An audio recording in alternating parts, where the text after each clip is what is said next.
Don't forget. Okay, now we are going to go live on Facebook.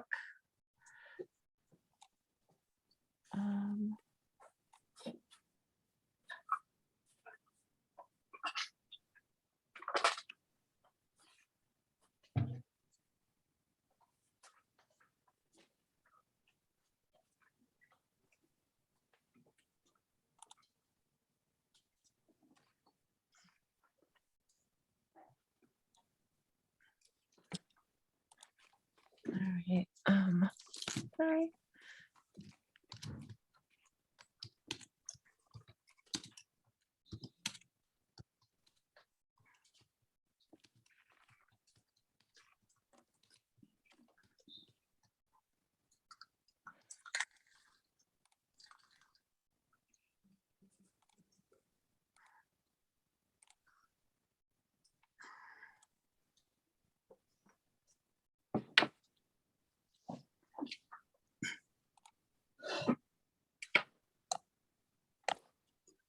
Wonderful. Hello, everyone. I think we are live on Facebook.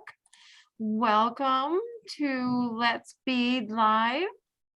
We are very excited to have you here today. Join us. It is spring into spring. And so we are very, very happy to spring and have more summer and have an extra hour of daylight, an extra hour to bead. And so thank you for joining me from all sorts of time zones.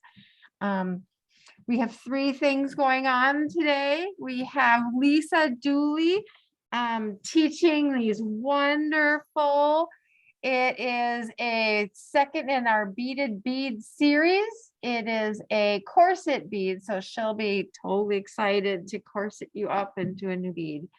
And then second, we have Hannah Rosner, who will be teaching us how to make toggles out of seed beads. So if you don't have any findings, this is a way to create your own personal toggle that's unique to each piece. And then I will be teaching Murray's dagger earrings in third hour and revealing the Toho Challenge 2022 colors. These earrings are part of the color series, so we're so darn excited. And I'm not sure if there's any other announcements. I don't think Roberta's here, but there is all sorts of things going on with Upper Midwest Bead Society. Our retreat is in 2 weeks. So go to the umbs.org website and then you can get information. I believe there's still 6 spots left for the retreat. And then we also have the information up for the April events as well. We've got so many fun things happening. We're happy for you to join us. Any other announcements going on in your worlds, your societies, your guilds you want to share? No? All right. Unless Gail has something, I don't know. I'm we have a teacher at next week. We've got Melissa Grokowski next week. And at the last weekend in March, the last week, we've got Alexandra. Okay, super. So she's teaching for us. Wonderful. That's super exciting. So, and your information is on which website? Oh, Great Lakes Beaders.org. Great Lakes Bead Society. Gail, what is it? You're muted, Gail. You have to unmute to talk, or you could type it in the chat. Great Lake Beadworkers Society.org. So she's not unmuted. Sorry, I forgot that this is not a touch screen. That's okay. It's Great Lakes Beadworkers Guild.org. Okay, super. Thank Forgot you so much. We're very excited to have you all here. And We are also, that's your seat, Shelley, sit down. I have Shelley joining me in the studio today, beading away.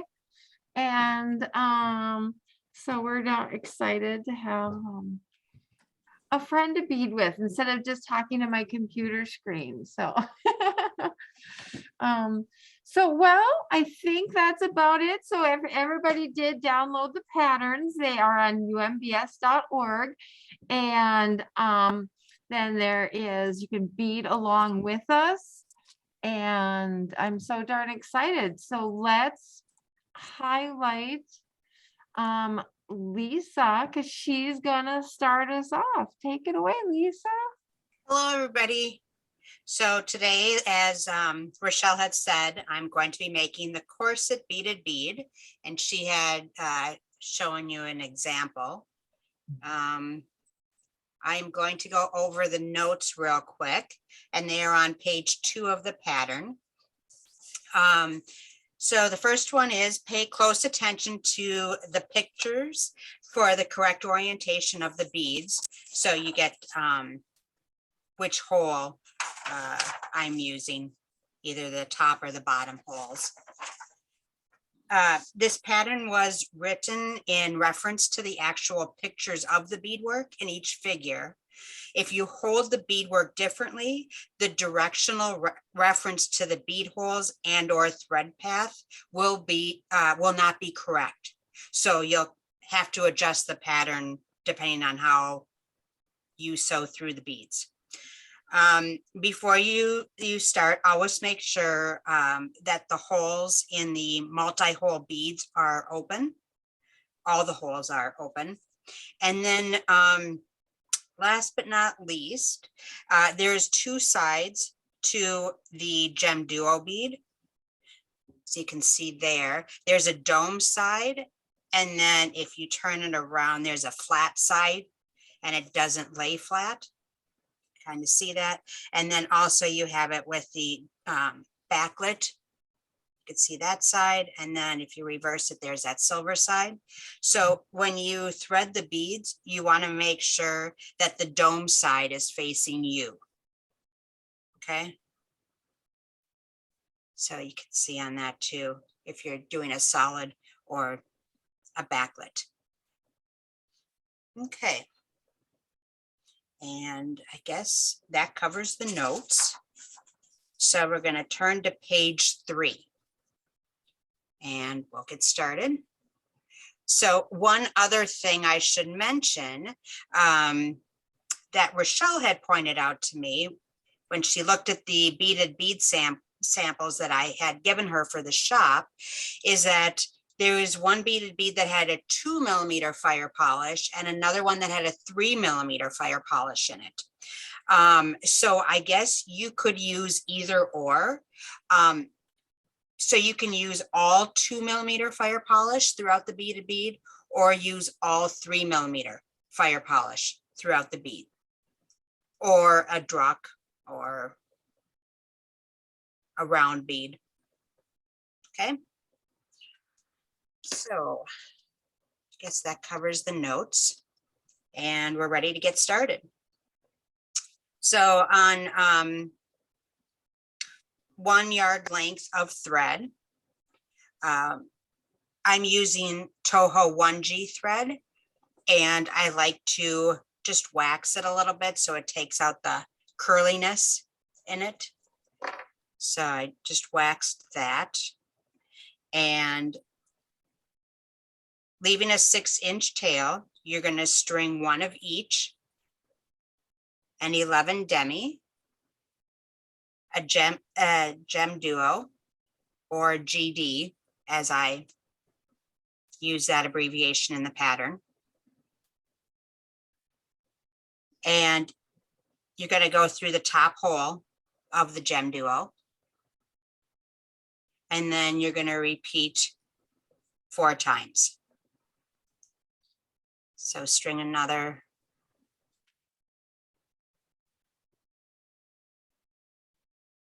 demi, another gem duo,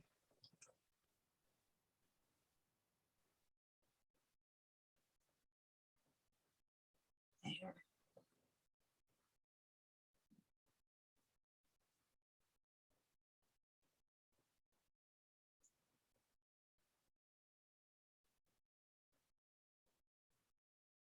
I did not put a stop bead on the end of my thread because I'll be tying a knot as soon as I get done threading the beads.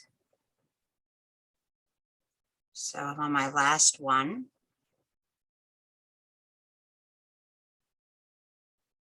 Okay. So I started with a demi bead and I ended with a gem duo. Okay, just like that. So now I'm going to form a circle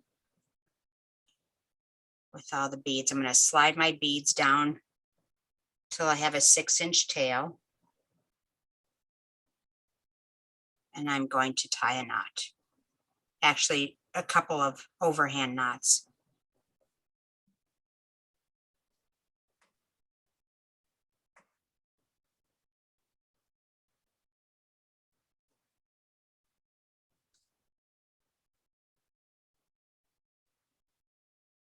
Okay, so now it should look like that.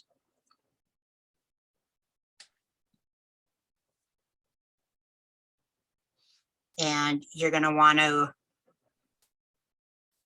make sure your thread is exiting the top hole of a gem duo bead.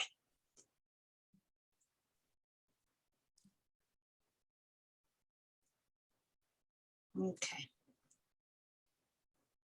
like that.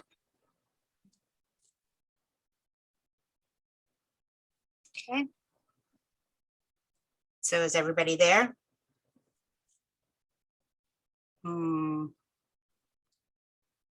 There. And my thread is right here.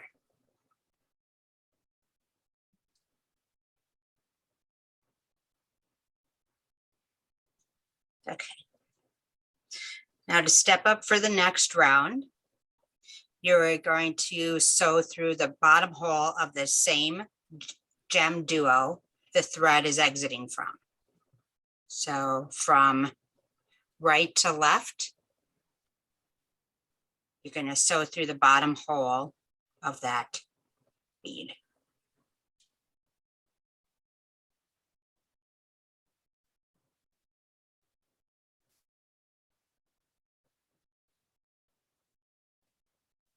Okay, so now we should be sewing towards the left of the beadwork. So step 3, you're going to string one of each and 11 demi, a beam through the top hole. There's 3 holes in there. So you're going to go through this top hole.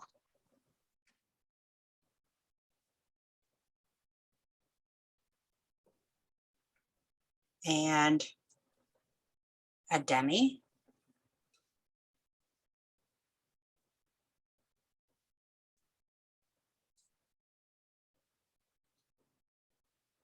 Okay. And you're going to sew through the bottom hole of the next gem duo bead. This is my tail thread here. Move that out of the way. And you can see, and sew through that.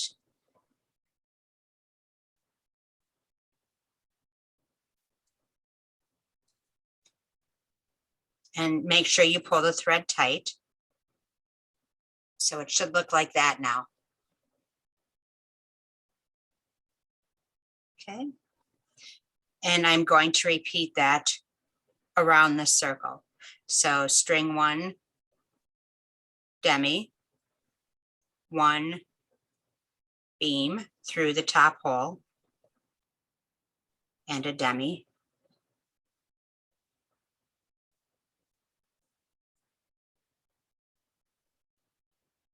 And sew through the bottom hole of the next gem duo.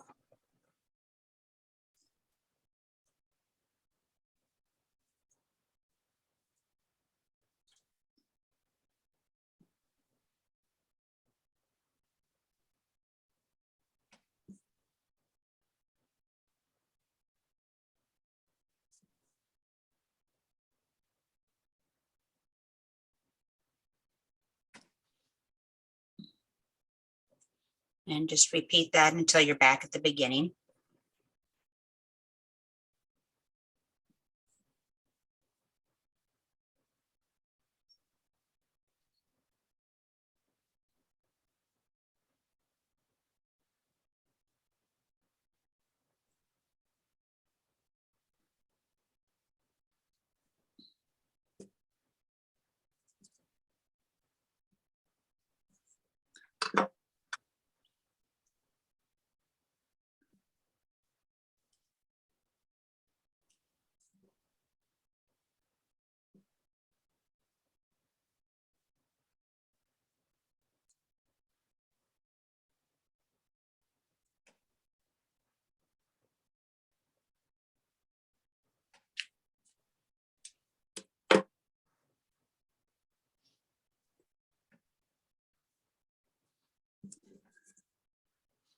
Okay, so now I'm on my last one. And I'm going to sew through the gem duo, the demi, and the top hole of the bean.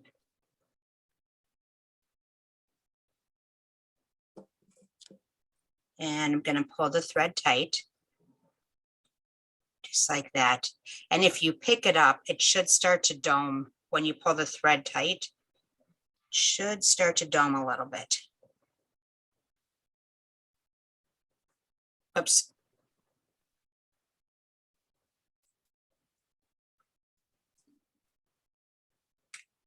Like that. You see how the, let me.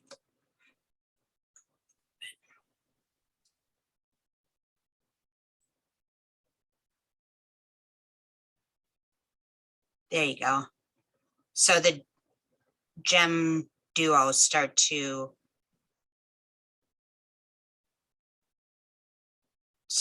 cup. So you have that dome on top. All right. So with your thread coming out of the top hole of the beam, you are going to, from left to right, sew through the middle hole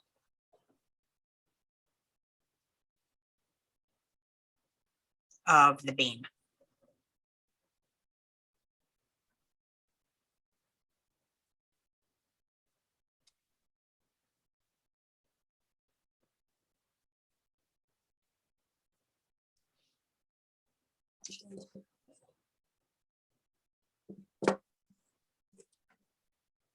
So I'm going to hold it so it stays domed. If yours is not staying in the dome shape, you could sew through all the beads one more time. In fact, I think that's what I'm going to do, is I'm going to sew through the previous bead. So I just took my thread out of that second hole of the beam. So now it's coming out of that top hole of the beam, and I'm just going to sew through all of the beads I added in step 3, just to tighten that.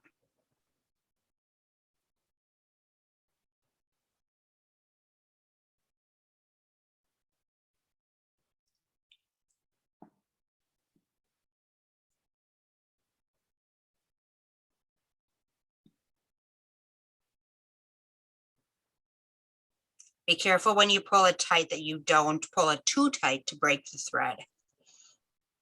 Second.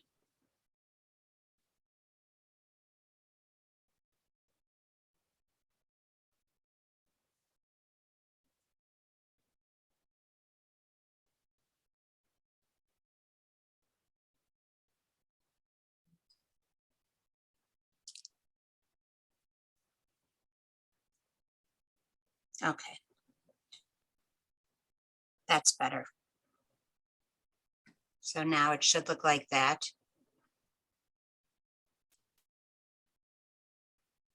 And you're coming out of the top hole of a beam. Like that. And now you're going to sew through the middle hole of that same beam.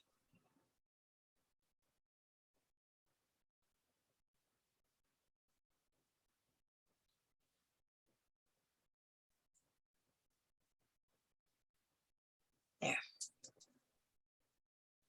Any questions? No, All good? no, it's all good here. It Okay. just doesn't, if you use a 3mm, it doesn't taper as much as the 2. But other than that, oh, sorry, I went ahead on the next step. Oh, that's okay. Thank you for pointing that out. Shelly and I are just sitting here beading away. All right, so we are there. So we just completed step 3 and step 4. And now we're on step 5. And you're going to string 1 demi, 1 fire polish. I'm using 2mm. But again, you could use a 3mm. It's just not going to hold together as tight in the middle. So whichever one you prefer. So I strung 1 demi, 1 fire polish, and 1 demi. And I'm going to sew through the middle hole of the next beam.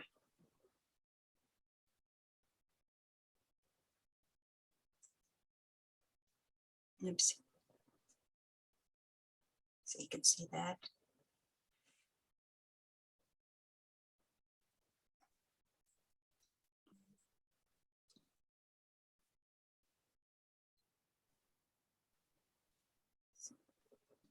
There. And when you should be holding it. If you're holding it and you pull tight, it should come together like that.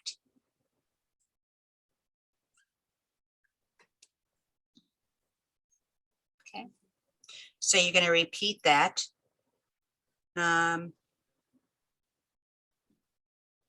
the circle.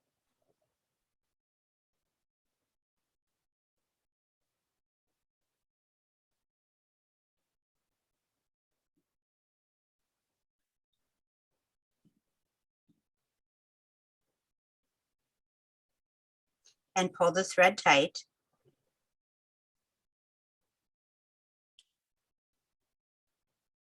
And once you've added all the beads to this round, one moment.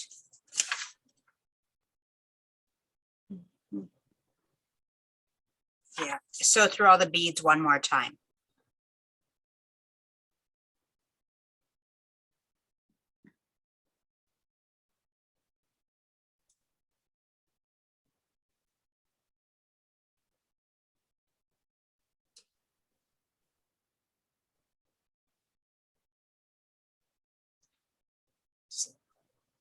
That's what I have so far.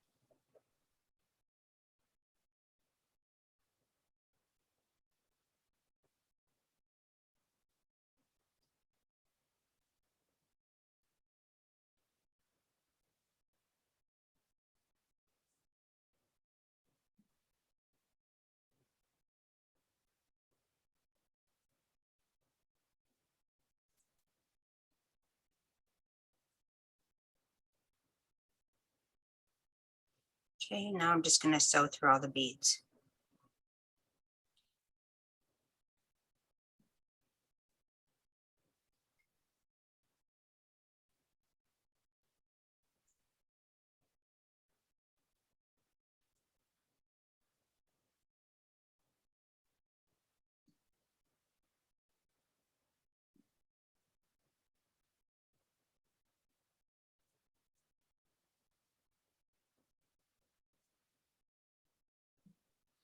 Make sure your thread doesn't get wrapped around the end of the beams or anything, because that's easy to do.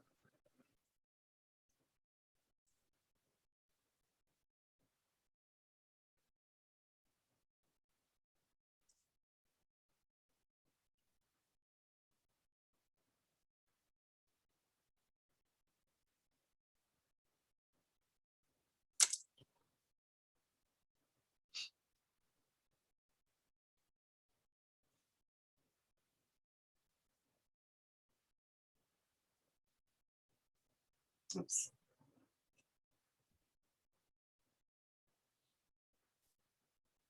Almost done.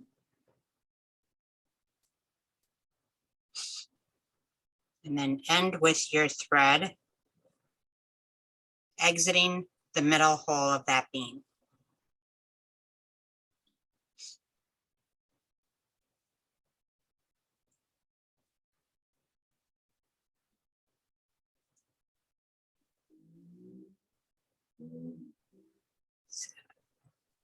There. Okay.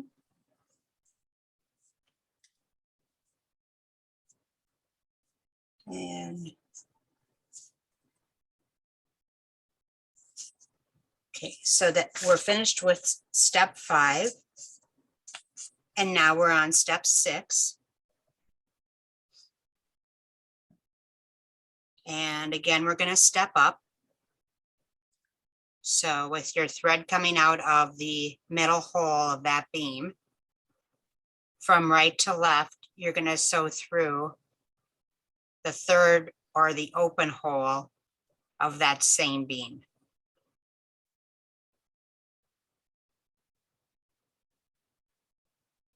Oops.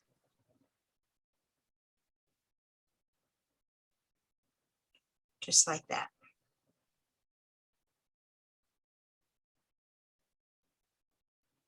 Okay.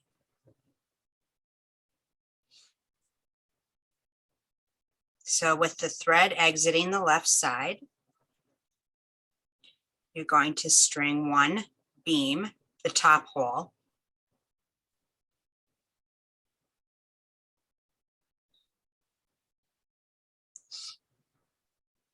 Oops. And you're gonna sew through the bottom hole of the next beam.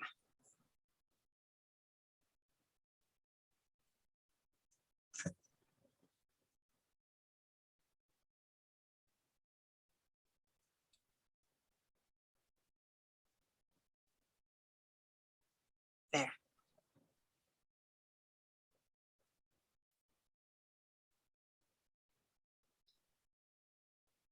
It's a little clumsy right now, but it'll get better as it moves along. So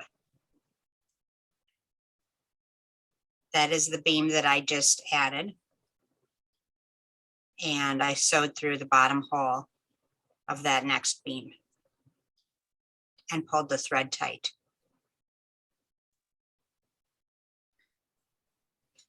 And I'm going to do that all the way around the circle.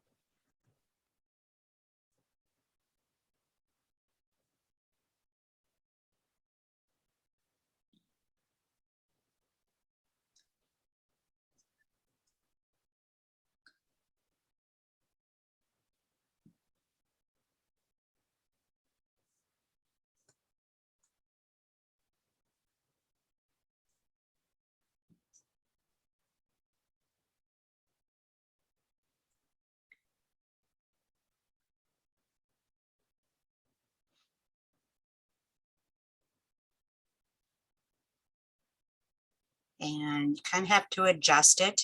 The thread usually tends to curl, so just make sure that it's lying flat in there like that.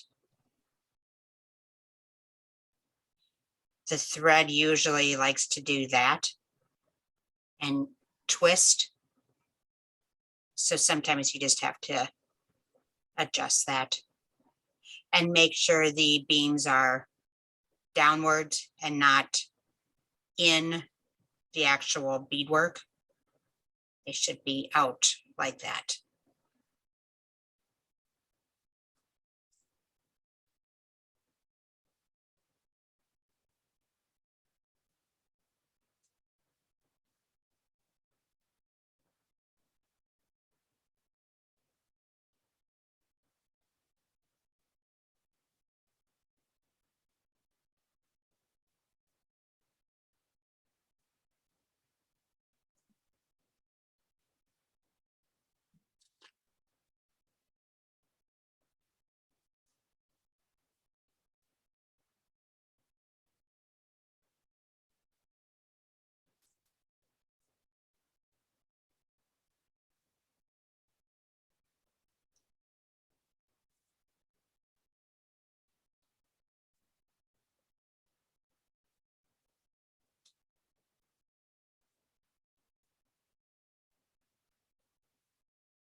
Okay.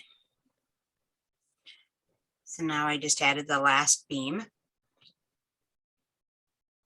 And my thread is exiting.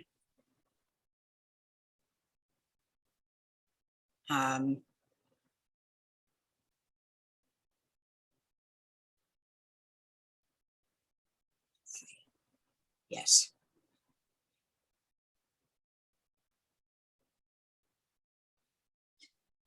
Should be exiting the top hole of one of the beams that you added in this round.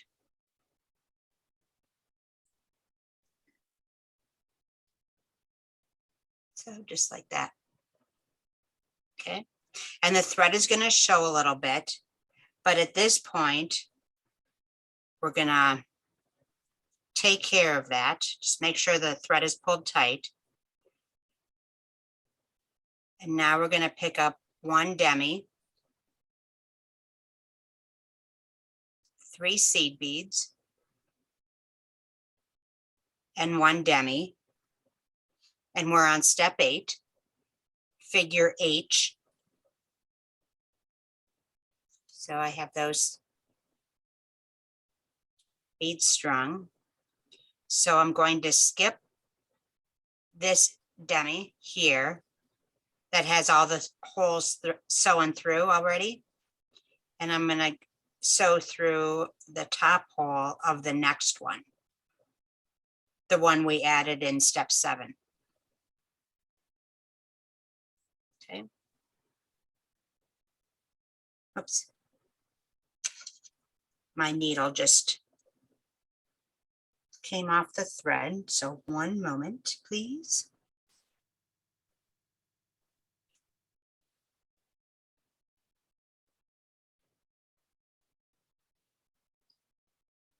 Okay.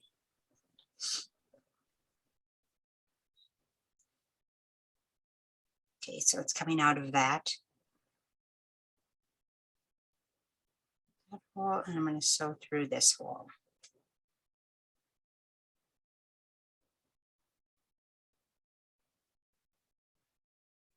And I'm going to pull the thread tight. And those beads should go over the first beam we added of the one where all 3 holes are sewn through, this one up here. Those beads lay over that. And now I'm coming out of the top hole of the beam we added in step 7. And I'm going to pick up another demi, 3 size 11 seed beads, and a demi. And I'm going to skip this beam here and sew through the next beam of step 7, the top hole.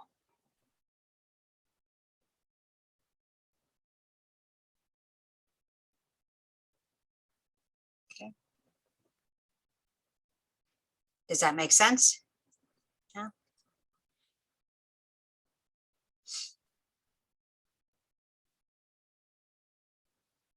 And just repeat that around the circle, making sure to pull the thread tight.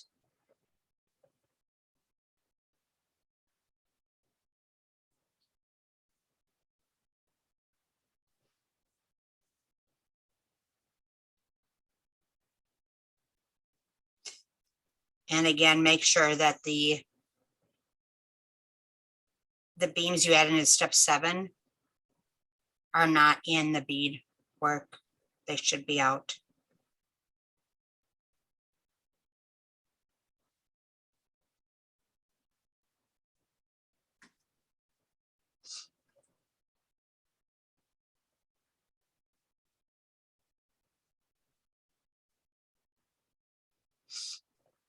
And I noticed that the beadwork is a little loose still around this this part. If you wanted to, before you moved on to step 8, where you added the demis and the size 11 seed beads. You could sew through step 7 where you added the beams. You could sew through that a second time also. And that will tighten that middle section up a little bit more.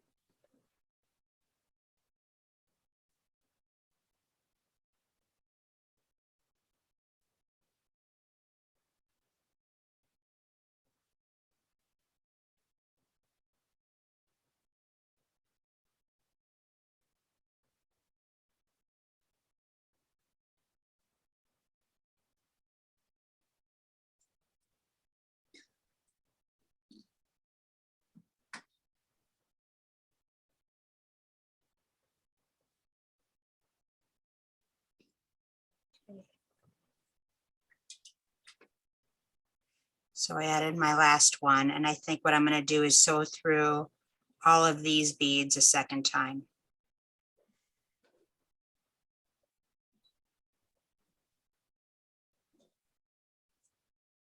You don't have to, but you could if you want.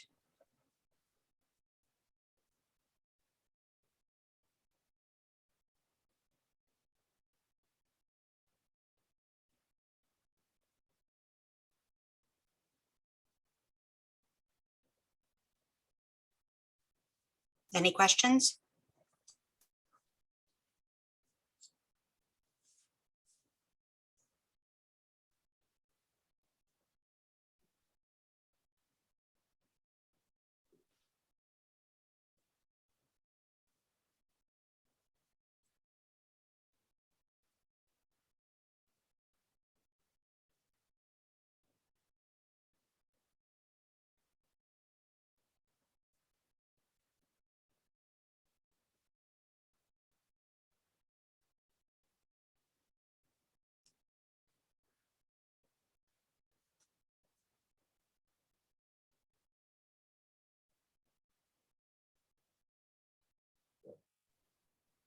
Okay.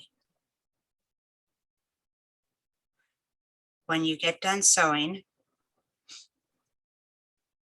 through all of those beads, it should look like that.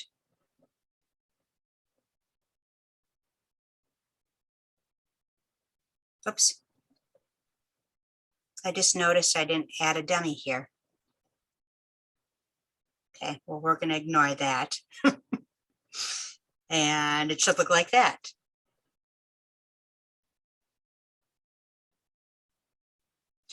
So when you get done, your thread should be exiting the top hole of a beam that you added from step 7. And from left to right, you're going to sew through the middle hole of that same beam. Okay.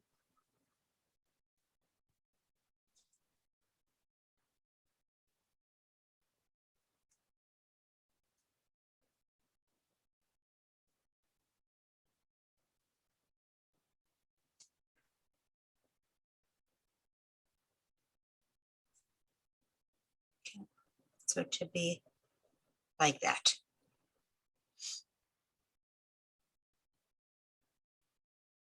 And that is step 9, figure I. That's what it should look like.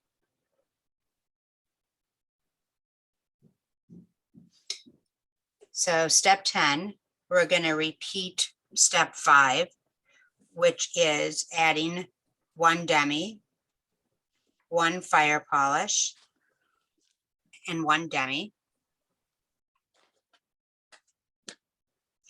and sewing through the middle hole of the next beam.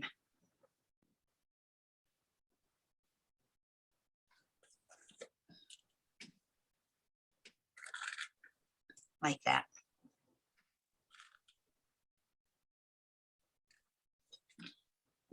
And again, repeat around the circle.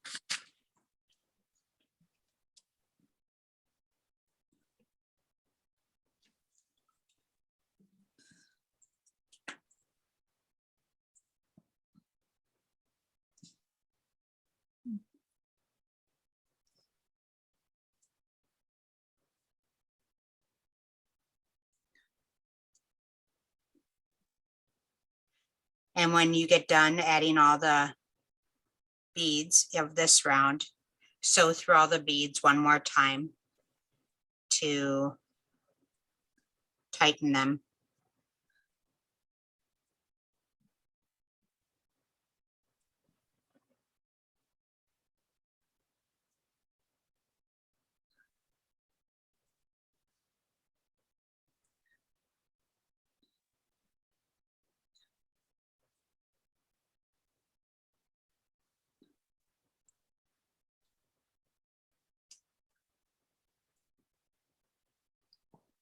I know it doesn't say in the pattern to sew through all the beads again.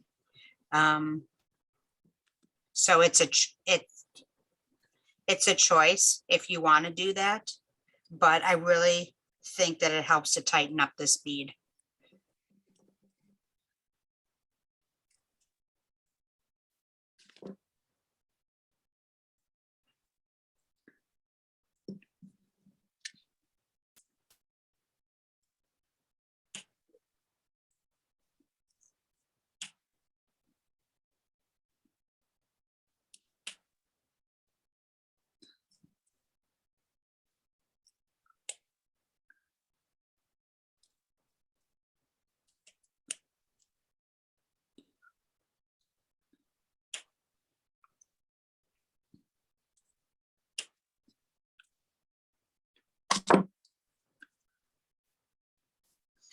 And when you get done sewing through all the beads a second time,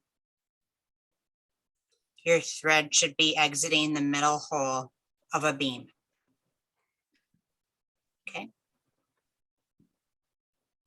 And it should look like that.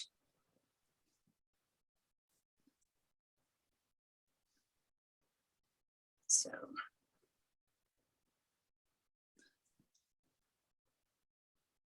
the last step of step 10, with your thread exiting the middle hole of that beam, sewing from right to left, you're going to sew through the last open hole of the same bead,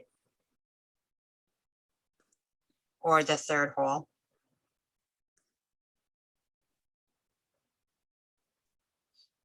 So there you go. That's what it should look like now. We are almost done.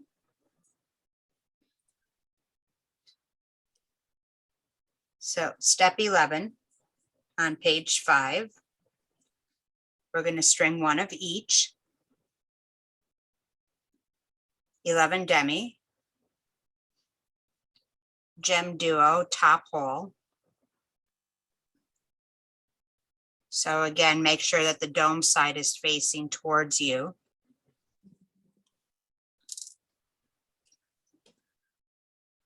And a demi.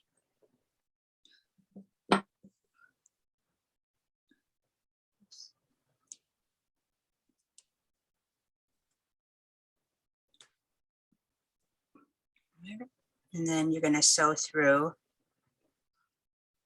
sewing towards the left, the bottom hole of the next gem duo, like that.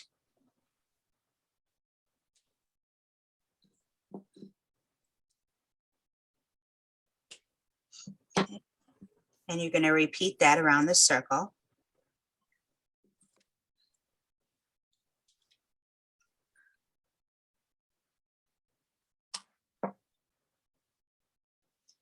And when you get done adding all the beads, again, sew through that same thread path, sew through all the beads one more time to strengthen that.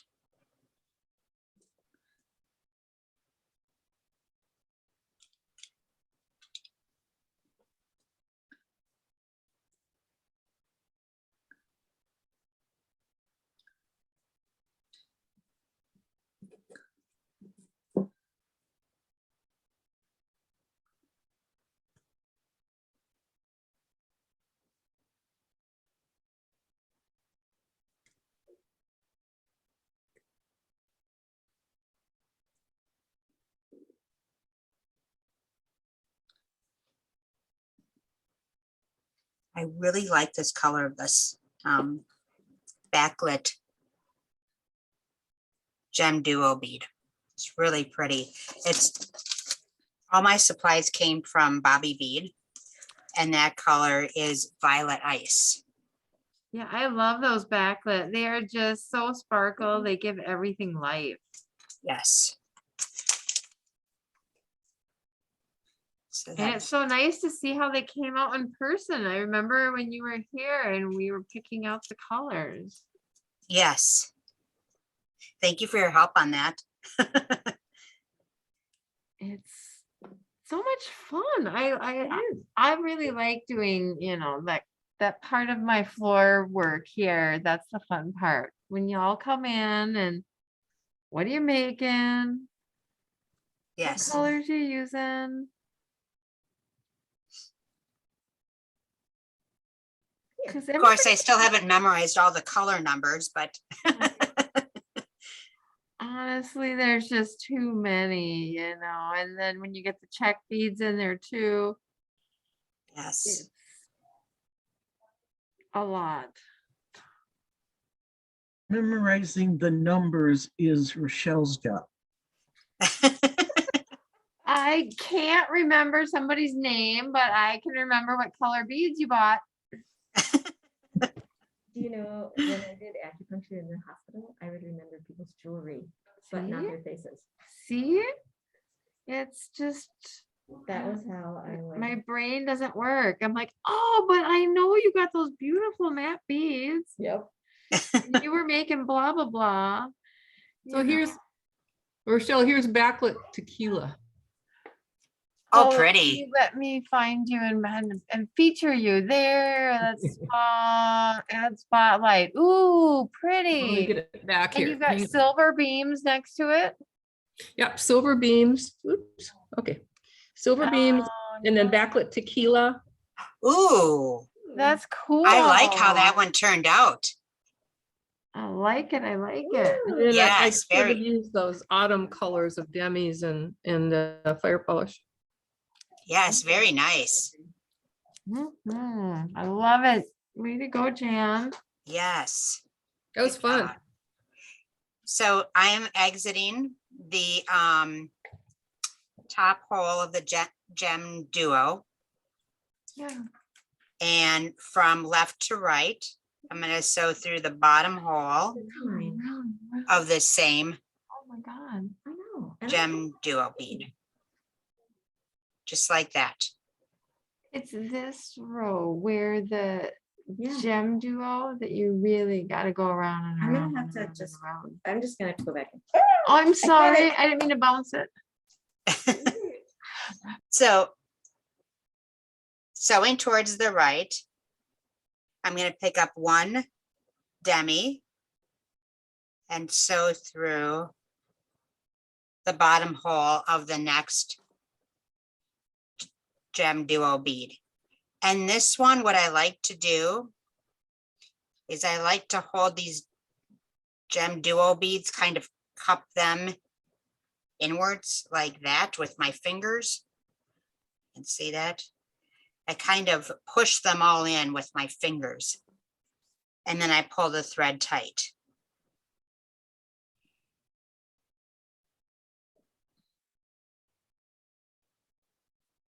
That.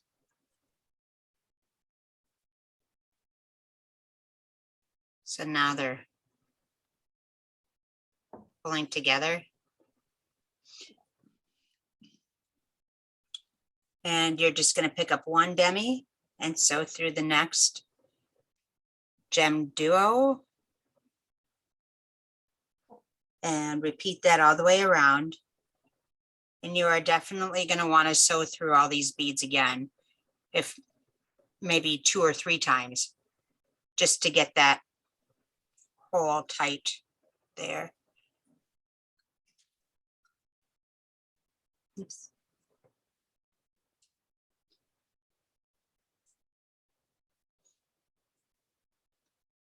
So that is one time, and you can see it's pretty loose.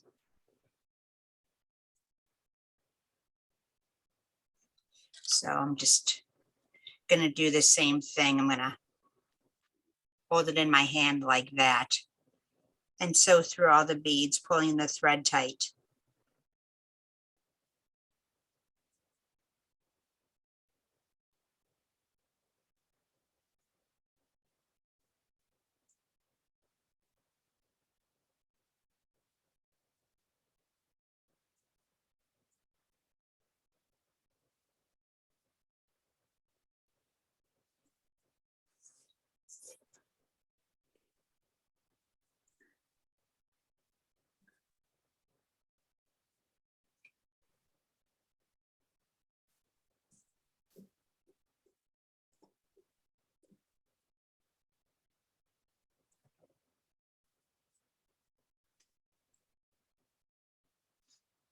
And once you've closed up this hole and made it snug, then you are going to tie a couple of knots with your thread, sew through a few beads, and end your thread. And do the same with your tail thread.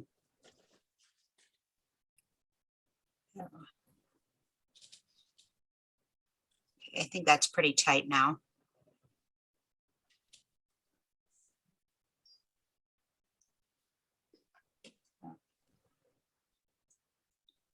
I'm going to start doing my knots.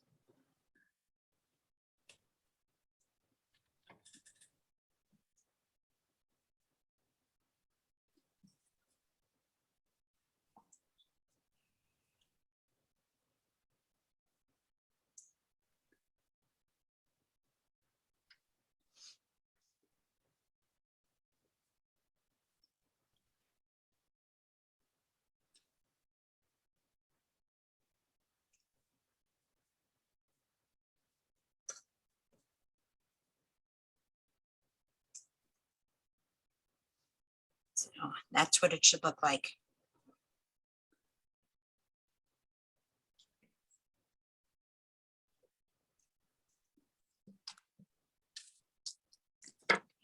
Any questions? Mm-mm. It's just so adorable. I did mine reversible color. So the top was black and gem duos and bronze beams, and the bottom was bronze gem duos and black beams. Well, let's see it. I'm just trying to get my little act together here. Hold on. Okay. Sorry, I gotta switch my camera. Okay, and then now let's add a spotlight. There we go. So Oh, yeah, very so this cool. end is bronze and cute. black, and then that side, all I did was switch. So the bronze demi is concurrent through the whole thing, except where the bronze is in the very end. Then I switched into the black demi. So it was fun. Oh, very cool. I haven't tried it like that. Well, I like just that. coincidentally had all these beads in a bag together from, I think, when I was doing an interchange bracelet. Mhm. So, that's why you keep those bead messes sort of together. You'll use them for something else. Very nice. So true. Anybody else have theirs done? Oops. And want to show it off? Mine is berry. All you have to do is raise your hand. Let me know. We'll spotlight you so you could show it off. It's in the middle of being tightened. Okay, let's see if Shelly's gonna show hers off. Hi, Shelley. All right, I so have just let's me. add I mean, I- spotlight. There you go, Shelly. You see it? It's Oh, very silver nice. and pink And burgundy. and burgundy. Oh, wow. Nice So it's colors. metallic suede, pink gem duos, the matte silver beams, and then a perma finish like lilac. This PF 579, whatever color that we call that, lavender, Very lilac. nice. I don't know. So Yeah, I used the turquoise beams and the backlit violet ice for mine. nice. And then I used, let's see, the perma finish galvanized light amethyst seed beads. Super. And the demis were the permanent finish silver galvanized matte. Cool. I love that color. Yes, and then the I think this is a light Yeah, I think that's the gray, the light Light gray, number gray. either 14 or number 3. I can't remember. There's 2 different grays. One's a bluer gray and one's a more silver gray. This is a And silver gray. okay, that's the 14 and number 14. Okay, so I use the number 14 It's super good. there. And I'll so show- have you ever waxed your 1G to do these or? Yes, I did that in the beginning because I like to do that because it tends to be a little curly too. That's what Shelley and I were just saying, that next time we did this, I think we're gonna wax our 1G so that it would, a little bit of tension, also. I put it on. Yes, and I say that in there on step 1. I just didn't read that far. I Use tried. thread wax to condition the thread, and then I put in parentheses optional but highly suggested. So so I didn't mention that when I was doing this beaded bead, so I apologize. I love it. Nice. Exactly. No, Oh. you're brilliant. So Lisa, you know me, I use Fireline. Yes, And so how did yours turn out, Jan? With the Oh, Fireline? that was the one I was showing you though. Right, but I mean, tension wise, and Oh, you go through good. it a second or third time? I did go through it a second time just because I wanted to tighten it up, but I did use 8 pound. Where's my 8 camera? pound. Okay, that's what I Okay. was wondering. Okay. Yep. I So you can figured use- since we were using 11 beads, I could get by with 8 pound and it would give it more structure. Uh-huh. I do like the end of it. The end of it is really pretty with the Yeah, Yes. it really is. tequila. What are we all gonna do when we that go- turned out great. Yeah, so you can Well, that's use what you should do Fireline now. 8 pound or Toho 1G. It's up to you. If you use the Toho 1G, again, I highly suggest waxing it before you start, but that's up to you. And then again, I did not put in there to sew through the beads of each round, but to give to tighten the bead a little bit more, I think that should be done also. Mhm. So, yeah. Yeah, and so do you have kits for these on your website? Or I do not. But you can go to Bobby Bead and get all your, well, you sell the Beads. supplies as well too, don't you? Sell the gem duos and the beams. I wasn't sure what you sold at your shop. I know a lot of times you've got. I'm in the extras. process of adding stuff all the time. So right now I just added the size 11 demis and the size 8 demis, some colors that I have. I think I have some gem duos in my shop. I have to look and see. And then you're gonna do your 3rd beaded bead next month, correct? Yes, and that's going to be a surprise because, yeah, Because you That haven't one- designed it yet? I know my muse last night and the beaded bead were kind of having a conflict. So, so I don't know how that one's going to turn out yet. Well, But stay then tuned. It'll be a surprise for that's everybody. the fun of it. I love the excitement, and I'm actually thinking about maybe doing like a bead cap or something too. oh, that would be cool. Yeah, so, or maybe like a mini ornament or, like a focal bead or something. Well, I was Beaded bead wearing a focal. sweater yesterday that had a belt, and on the end of the belt, they tied a knot, and there was these really cool ornamental bead caps, and I never noticed them before. Yeah, And I'm like, oh my gosh, this is so cute. So you could make really cool, because you just tie a knot in the middle of the fringe, it holds the bead cap on the end of your fringe. yep. Yeah. And so I was just like, oh my gosh. I had So- never thought of that idea of adorning fringe with bead caps before. So you just So- never know where your inspiration will come from, right? Yes. Oh, darn it, I So, did. yeah, I'll have that in the shop just as soon as I can. And once I- that's Lisa Bead Designs at Etsy, or what's the name of your shop?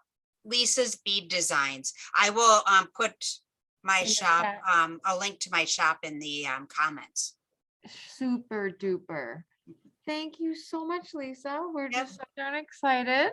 And Thank you. now I want to make a second one, but we're really excited. We're gonna have instead, so let's find, okay, so I have to, here we go. Here's Hannah. All right, replace spotlight. So we have Hannah Rosner next teaching us how to make beaded toggles. Hi guys, can you hear me okay? I'm going through my phone. So just let me know if you can hear me. I think it sounds good on my end. How about everybody else? Sounds good. Great, great. So yes, we're going to make a beaded toggle. And once again, the PDF should be on the Upper Midwest Bead Society if you want to keep that later on. I like making beaded toggles to match all of my projects. So today I'm going to be going ahead and I'm going to be making a toggle to match this bracelet that I'm working on. It's going to be a kit. I'm heading on over to the Santa Fe Whole Bead Show. It's going to be my first bead show in, about 2.5 years. So I'm actually a little nervous about it because it's been a long time since I did a live bead show. And so I'm going to make a toggle to match this bracelet, which is a sample for one of my kits that I'm going to sell there. And here you can see another bracelet that I've done. It's the same pattern, and there's the finished clasp. And I'm looking at the back of it right now because actually the front I've gone ahead and added a bunch of doodads to it. The tutorial just gives you the basic, which is this. And that's what I'm going to make today. Although I might, if we have time, do a little bit of embellishing with these little guys, which is why I've got them here. And what you need for that is you need a little bit of Toho Treasures or Icos. You need some size 15s. You need, now this one has 2 different color of size 11s. But you only need one of them for the toggle. I think I'm going to go with the orange though, because there's not a lot of orange in that bracelet. There's actually more green. And then you need some little drop beads, which are, whoops, my little drop beads are, it looks like off the, there we go. So little tiny drop beads. You can also use little tiny daggers or anything that sort of drops down below. And what you're going to start out, I've actually started already, is you're going to go ahead and you're going to string 30 of the Icos or treasures, which is what I've got here. And you're going to tie it into a circle. So I'll give you a minute to do that. And then I'm going to move on.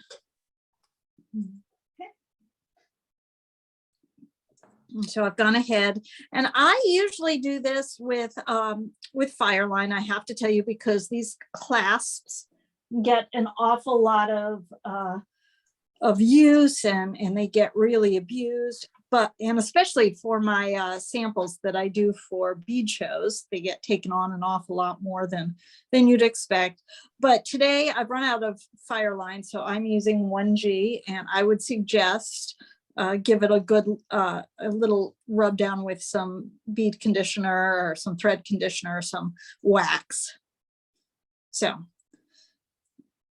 what I'm going to do is, once I've tied it into a circle using the same beads, the Icos or the treasures, I'm just going to go ahead and bead around using peyote stitch. I actually like to hide that knot underneath a bead. I actually go ahead and knot them. So I'm just going to pull that under there so that we can't see it, and then start around. Are we in focus? Am I even on screen? Yeah, is that on focus for you? It's looking small for me, so I can't tell. So I'm going to go. Okay, great. Focus So I'm is going to good. go. I'm going to go ahead and just peyote stitch around. This whole thing is done with peyote stitch. So I'm going to peyote stitch around using the size 11 treasures, or I'm using treasures because I had them, but if you're going to Bobby Beads, I think that they sell Icos.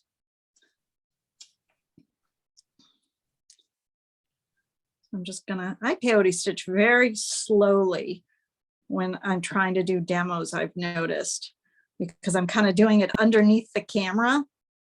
So you guys are probably going to be done with this row even before I am.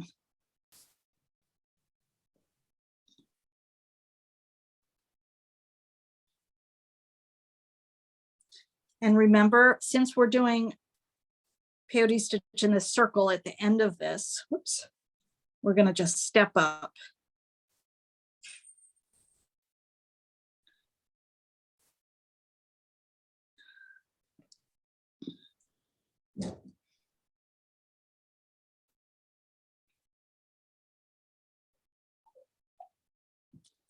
Oh, looks like I've gone through 2 there. There we go.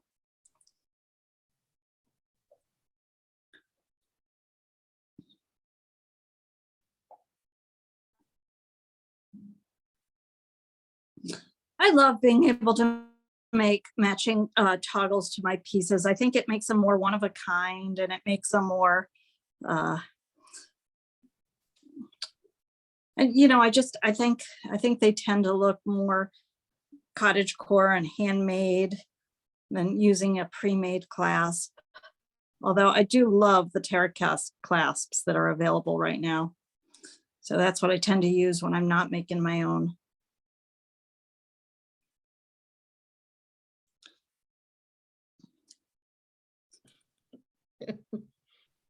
I know, I work pretty slowly when, whoop, got 2 on there.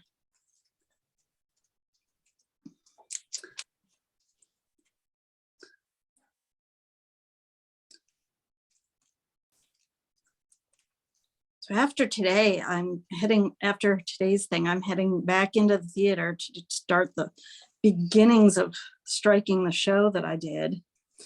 When I'm not a bead weaver, I'm actually doing theater. So I'll be in the theater probably tonight until about 11:30 tonight.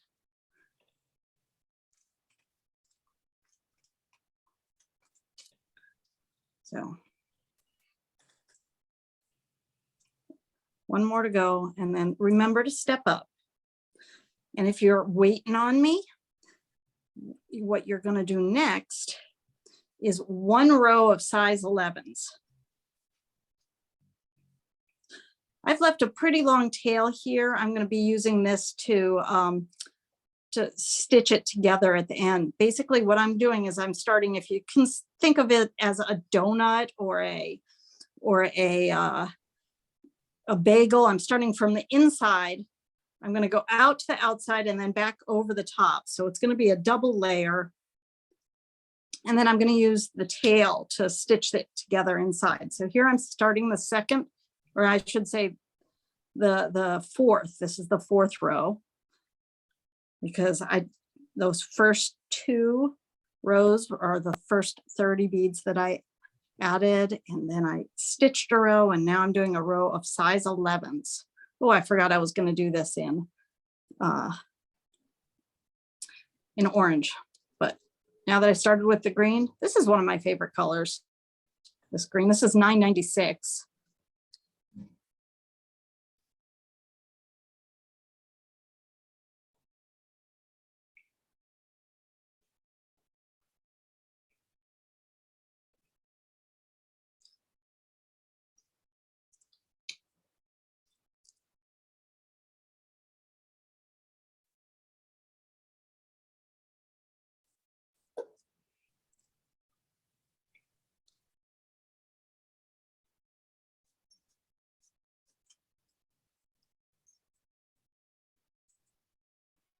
And once again, don't forget to step up.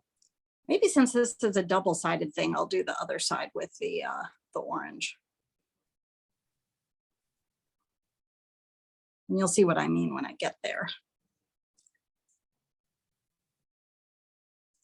I like this because it's really only about a gram of everything. So it's good to use up leftovers. It's another thing I like about those beaded beads too, is they don't use a lot of beads and they make something cute. I love your partner, Joanne.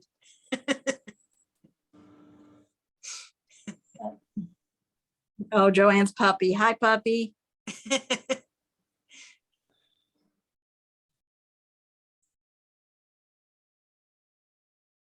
She's sitting there watching. I see that. Okay, so I'm done with this row. So no, looks like I have one more.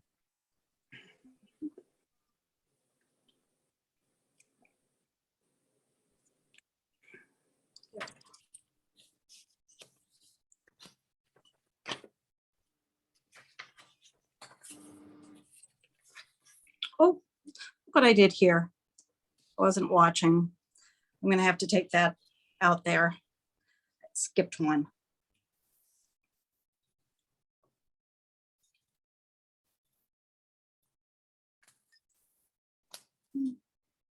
I didn't. Nope, no, I didn't.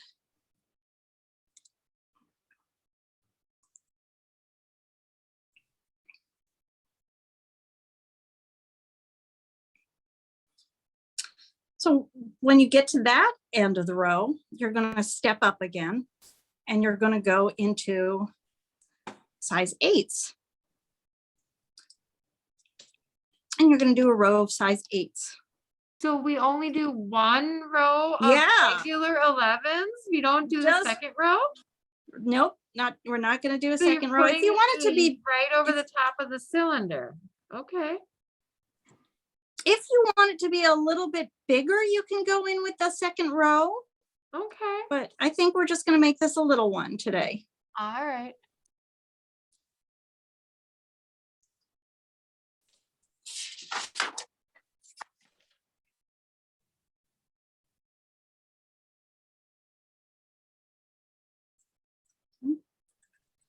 There we go.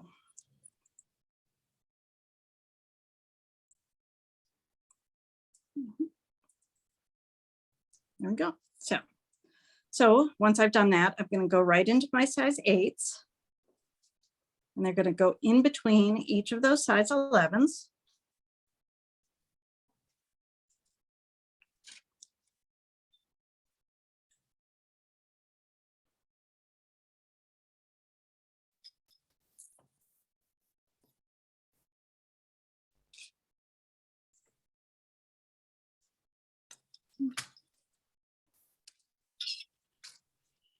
I like this because it works up pretty quickly.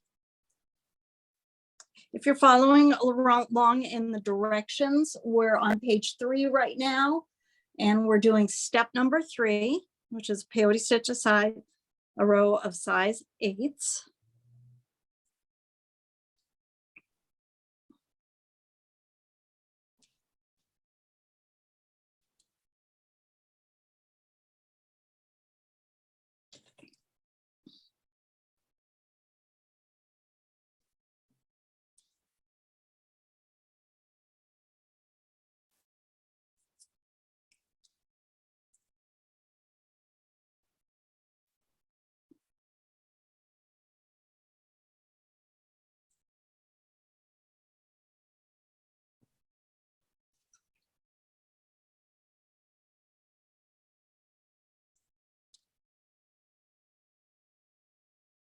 When you get to the end, don't forget to step up.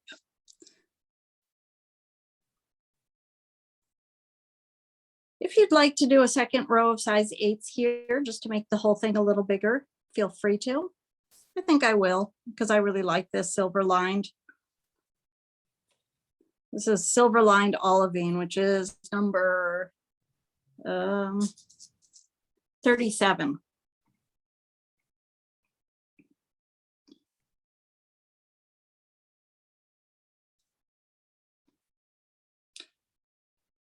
And I'll tell you the real reason I'm doing a second row is that I bought a bunch of this a number of years ago. And then I kept on accidentally putting it in my shopping cart because I think it's so pretty. And I ended up somehow with 500 grams of it. So I'm looking for excuses to use it up. So.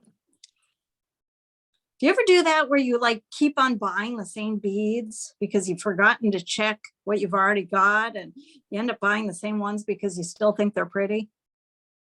I don't know, maybe it's just me. It's not just you.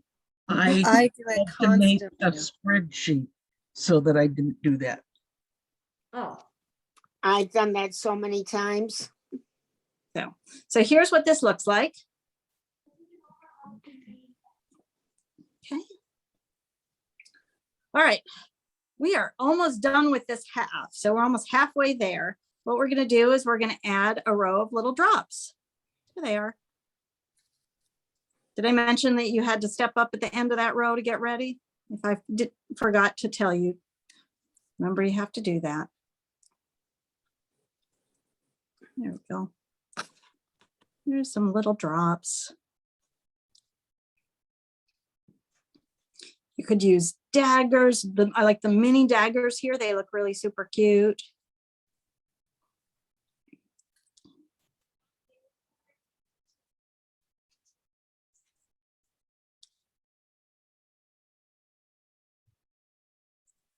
Let's see. I bet those, the Rizzo beads. Do you remember those? I don't know if are they still making those anymore? I don't know. Those would, but anything with one hole that's kind of small at the top that you can fit in here. If you don't want something sticking out, you could also use size 6s here.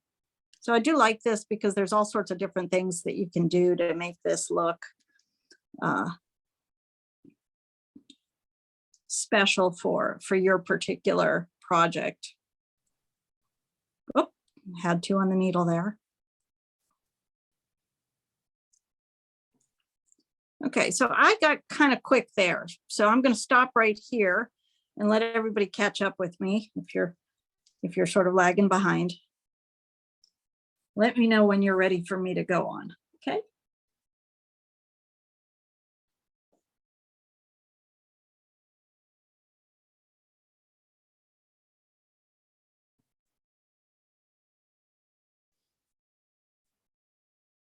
Also, let me know whether or not you can hear me okay, because it looks like my internet's going in and out. Is everything okay with you guys?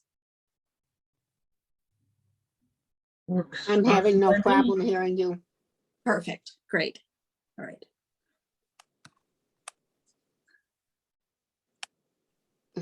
Yeah, so this guy is just gonna go over here. Let me see how he's just gonna, oh, nope, off the screen, it looks like, there we go. It's just gonna go right like that. It's gonna match it because I'm using the same beads.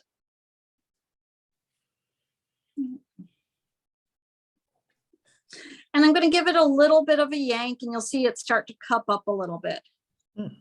So once again, imagine this like a bagel a little bit. Right now it's a little bit floppy, so I wouldn't use it as is. But what I'm gonna do is I'm coming from the inside of that bagel or the or a donut, and I'm going to outside on the back, and then I'm going to come up over the top and go back to the inside, and then I'm going to whip it shut on the inside. But I'm halfway done with this guy now. So, ready to do the other side? Sure. Anybody need more time? We're not in a hurry here. It's up to you, girlfriend. We're just winging it with whatever beads we have with us. So Okay. I'm using lentils instead of drops because I don't have any show me. drops. So then I have the extra hole. I can stick something else in there. Absolutely. it just stopped being friendly to the speed. Yeah, the 3mm was too Too big. It big. was winging out. Well, Mhm. it didn't even wing, it made a. It made a curvy it U, made a- yeah. It didn't work. So Well, do you yeah, I want to think try- probably 2mm would work right in here. You're talking about so instead, too. I think 2mm would work, size I have 6s those would 2 work. millimeters. Oh, You know, any of those mini daggers would work in there. All of that stuff would work. So, oops. All right. So I have a larger needle on there right now. I'm gonna take a minute and argue with the smaller needle because I'm gonna be going into size 15s at the end. So give me a second. No, actually that wasn't as bad as I thought it was gonna be. Okay, so I've done the back or the underneath start side, and now I'm gonna do the front. And what I'm going to do is just go backwards. So I'm going to do 2 rows of size 8, 1 row of size 11, and 3 rows of icos or treasures. You ready? So I'm doing, and I want it to sit on top. So I'm going to just let this guy sit on top. And you'll see it start to cup in. So did you start from you stepped up, right? And you're starting from there? Yes, I step up at the end of every row. So I did all of the drops or size 2s or mini daggers or size, I should say 2 millimeter, not size 2s, 2 millimeters or drops or mini daggers or Rizos or size 6s. And then I stepped up. So I'm getting ready for my next row. And now I'm going to mirror what's on the bottom part of my toggle, because now I'm doing the top. Oop, I'm so sorry about that. I hit that. And so I want to make sure that, you see how I want to make sure that here's the part I've done. I want to make sure that's on top. It hangs out on top and not behind. Okay. So I'm going to do a row of size 8s and then step up and do another row of size 8s. I think I'll stop right there so I don't overload you guys. But you're just mirroring what's on the back.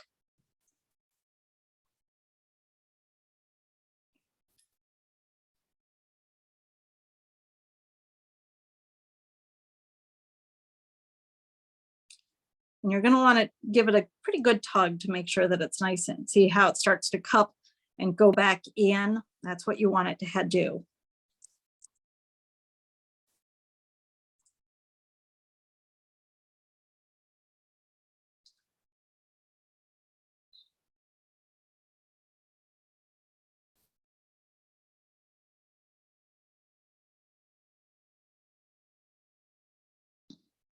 Hey, Rochelle, speaking of mini daggers, do you have any mini daggers in stock there? We don't currently. I've been discussing what kind of new things to get back into stock because there's so many check options, and so when people use them more, so they're using some more drops recently, and so if you request certain things, I can totally get them back. Okay. Because they still make them. I just don't have room for everything. I know there's so many different types of beads out now. So I finished that first row of size 8s. And because I did 2 rows on the back, remember you want to mirror it on the front. So I'm going to step up and do a second row of size 8s. That was my optional. If you were looking at the tutorial as I was doing this, that optional row size 8s was step number 3A.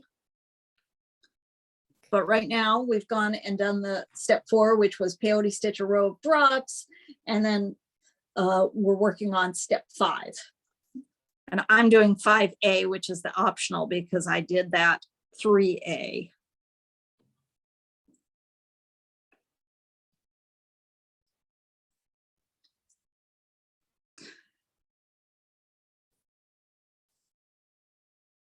Now I go from the outside, from the inside to the outside, the inside that of the donut to the outside and then back in again. And I'm going to be whipping it together on the inside, because I have found that when I do it the opposite way, when I start on the outside, go into the inside and then outside and whip it together on the outside, my toggle is more likely to break. And I don't know, I'm sure it has something to do with physics and stress, but my dad's a physicist. And at one point I thought about asking him, but when he goes into physics mode, I understand the and at, and everything else he says just goes over my head.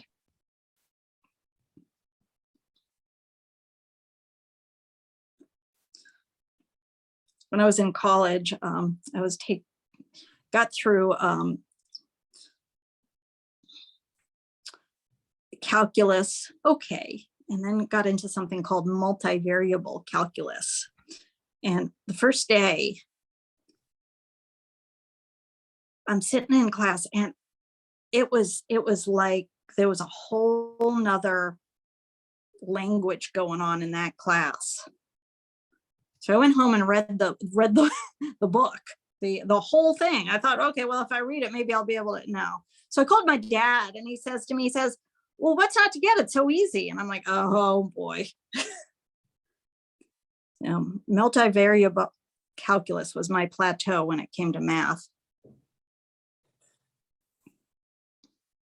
There we go. All right, so I've done my second row of size 8s. There we go. And can you see that it's kind of cupped up and started to go in? That's what I want. There we go. One of the things I didn't say is sometimes these little drops, they want to go on the inside as you're working. So you want to make sure that they're sticking out, not in.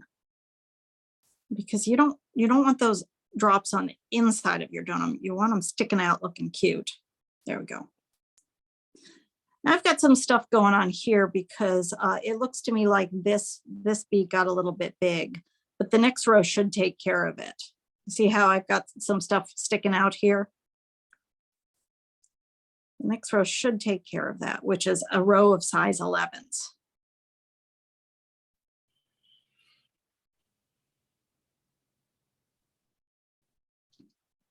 And I'm going to do this one in orange, which is what I meant to do on the other side.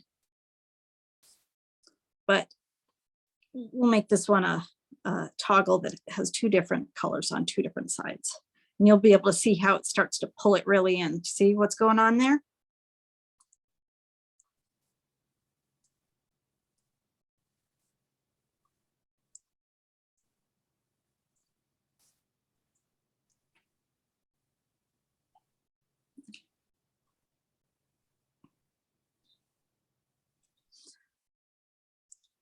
I forgot to remind you to step up. Remember to always step up between rows in this.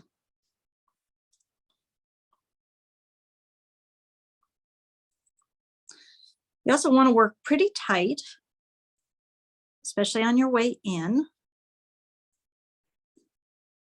We're not decreasing the number of beads. We're just decreasing the size because the beads that I'm using are smaller.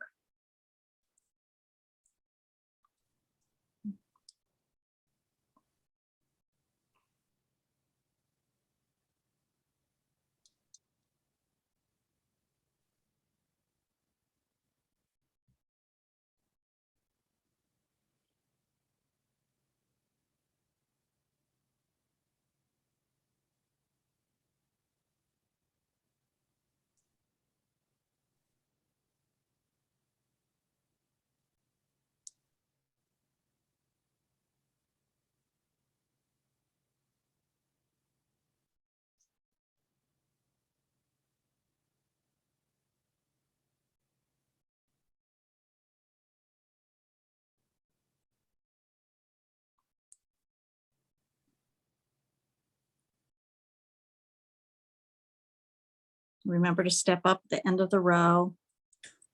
Give it a nice little tug. Let's see what's going on there.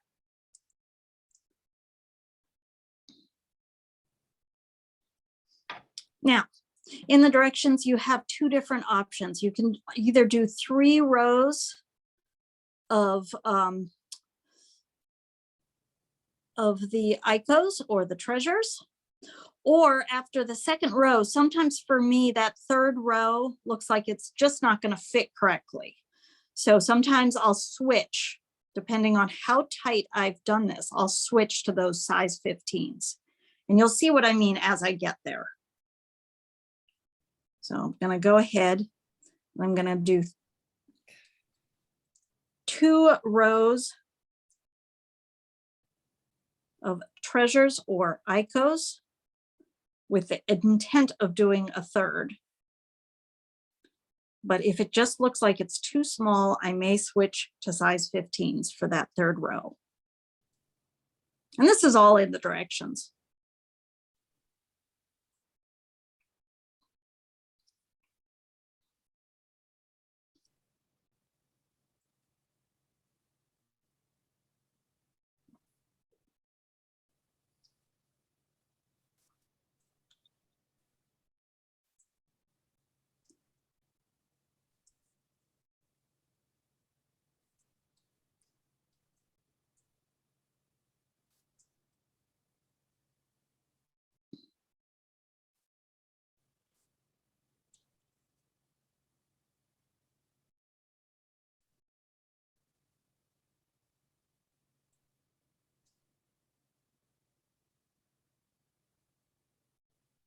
Yep, had 2 on the needle there.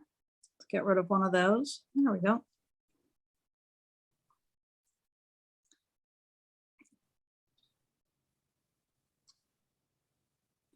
So what do you think you're going to do with that extra hole in the lentils, Rochelle? Well, actually, what I did was I jumped to the open hole and then decreased my size 8s. Oh, Or okay. started the size 8. So basically, it looks more like one of your beaded beads that you did for trendsetters, 15 years ago, where you have the lentil with a bead and a lentil with a bead, and you made the tube. And so it basically looks like an inner tube with the lentils on the outside. And so Oh, how pretty. it's working this is, yeah. out. Actually, an inner tube is a good way to think about this. I go to bagels immediately because I guess I'm always hungry and Jewish, but But yeah, if you're hanging out on the tire swing, this is kind of what it reminds me of. yes, absolutely. Tire Especially swing. while it's still open like this. Absolutely. I like that. She's always hungry and Jewish. I Uh-huh. can relate. I like it because it you can already feel it's pretty Yeah, I do need to do one more roll. pretty hefty, Oh yeah, this is hefty. Mhm.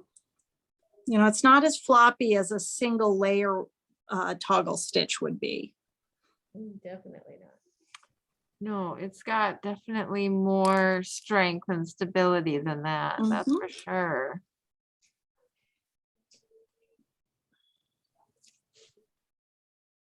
Uh-oh. So I've got the 2 rows here almost done, and I can already see that if I do a third row, it's going to stick out funny. So I'm going to switch actually for this last row. I'm going to switch to size 15s. And it just depends on how your piece looks. Sometimes, and sometimes I'll end up with 3 rows of the Tohos or the Toho Treasures or Icos, and sometimes I'll end up with 2. It just depends on, a lot of it depends on what you put out here, and also how big your size 8s are, because some of the finishes are a little bit bigger, aren't they, Rochelle? It seems like the galvanized are sometimes a little bit bigger. Yeah, when you put all the extra coatings on them, sometimes Right. they do, sometimes the silver lines.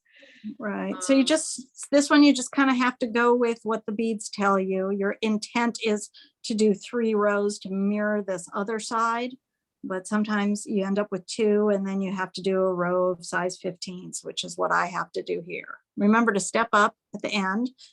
I don't do 3 rows. Okay. So I'm gonna do 15s because I can already see that I've got like this area right here is itty bitty. And if I go ahead and do 3 rows, it's gonna really create a problem in terms of the shape. And once again, I always wait until this very last row to see what I'm gonna do and decide. It depends on how tight I go ahead and how tightly I go ahead and bead, because I have days that I'm tighter, and today apparently I'm a tight beater.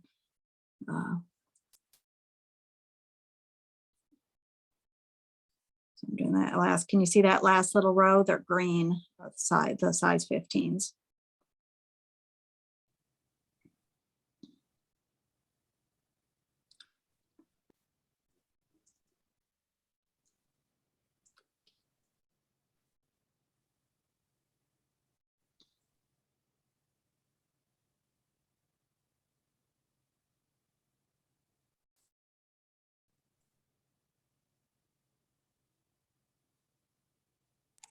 So Demi's work as well, the little 11 Demis instead Oh, I of, bet they'd be cute too. Yeah, absolutely. Absolutely. Yeah, you're just looking for something that's thin enough to stick in there.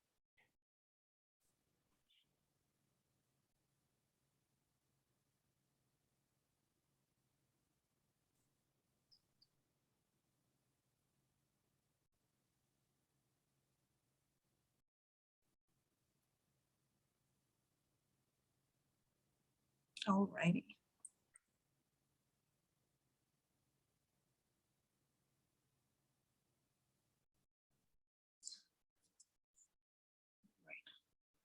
All right, so I have added all the beads I'm going to add to this. I may end up doing some embellishment later, but now what I'm going to do is with this thread, I'm going to go from this. This is another reason I like using these size 15s is that it makes it easy to see for this next. I'm actually going to zip it together. I'm going to go ahead and zip one of these size 15s to the very first row of size 11 ICOs on the back. So I'm going to go through. I'm coming out of a size 15. I'm going to go through the size 11, which was the very first row I did. There we go. And I'm going to come back up and go through a 15, the second 15. And then I'm going to go back down and go through the second ICO and come back up and go through the third 15. So I'm zipping it together on the inside like a little zipper. And I'm just going to do that all the way around. And a lot of times what I'll go ahead and do is I'll actually zip it together once with this thread and then once with the original thread if the tail that I left hanging, because you want this to be pretty strong.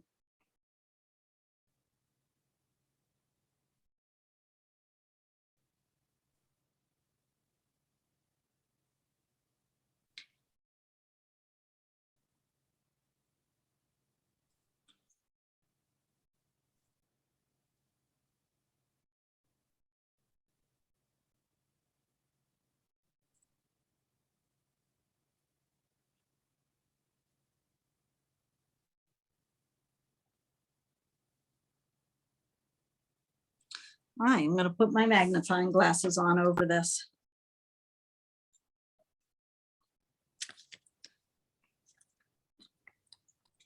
You want to have real good light and good glasses for this.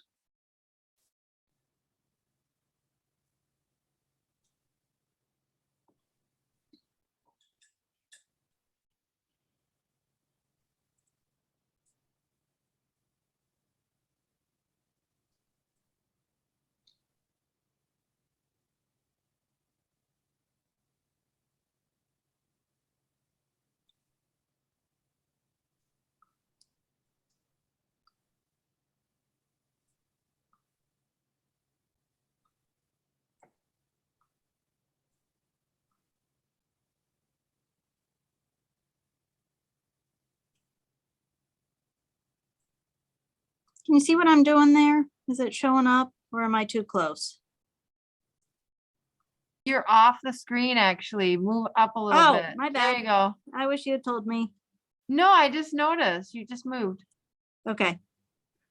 There we go.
need to get a new set of glasses.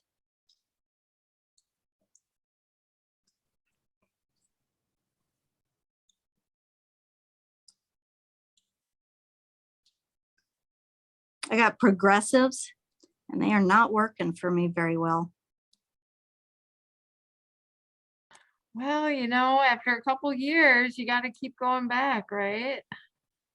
They get stronger and stronger each I time know, you go right? back.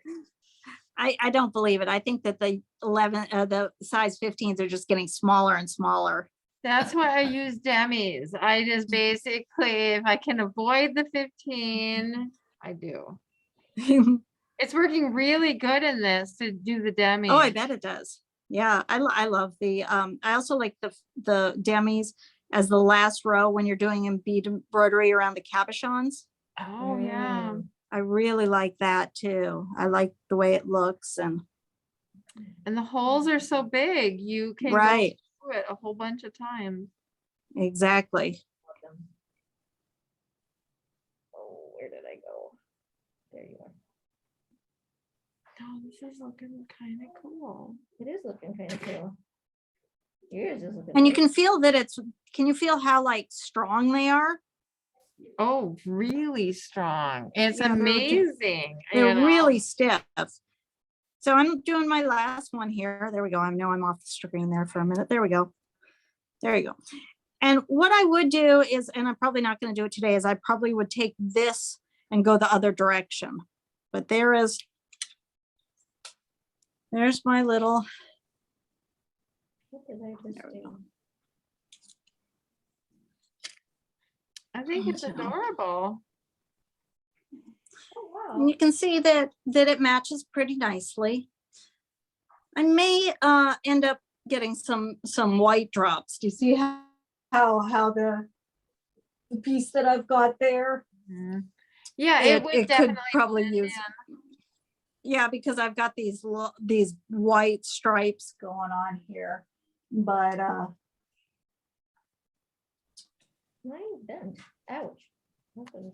Did? Yeah. that's one of the reasons that I always do a sample for my kits, is that I thought it would be okay, but I think I'm going to like it better with some white. So I'll probably for the kit replace these drops with white.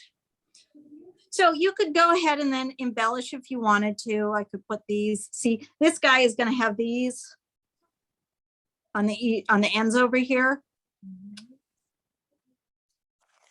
like that.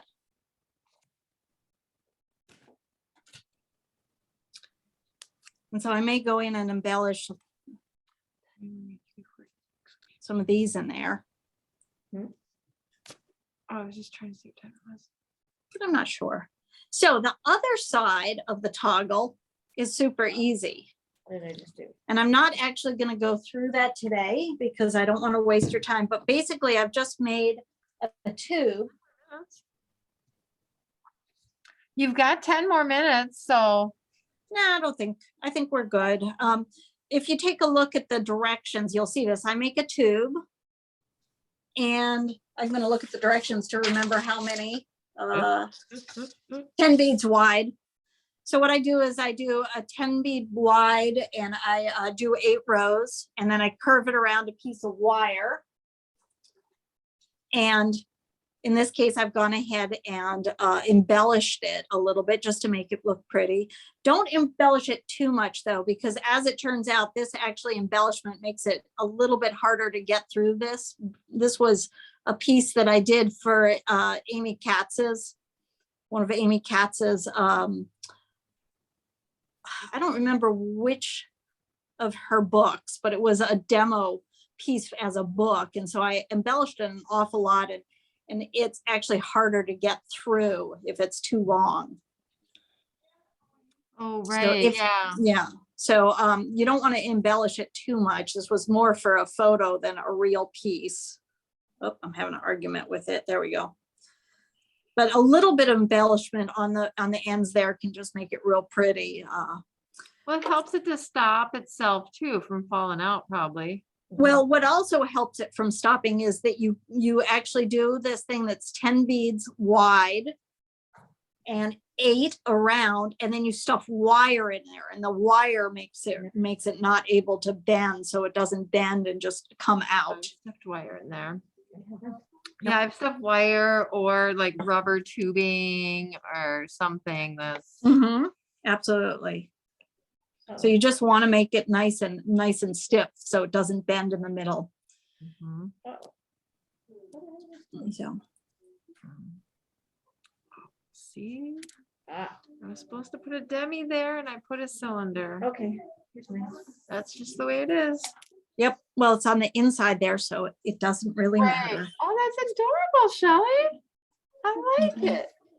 Oh, show me. Okay, let's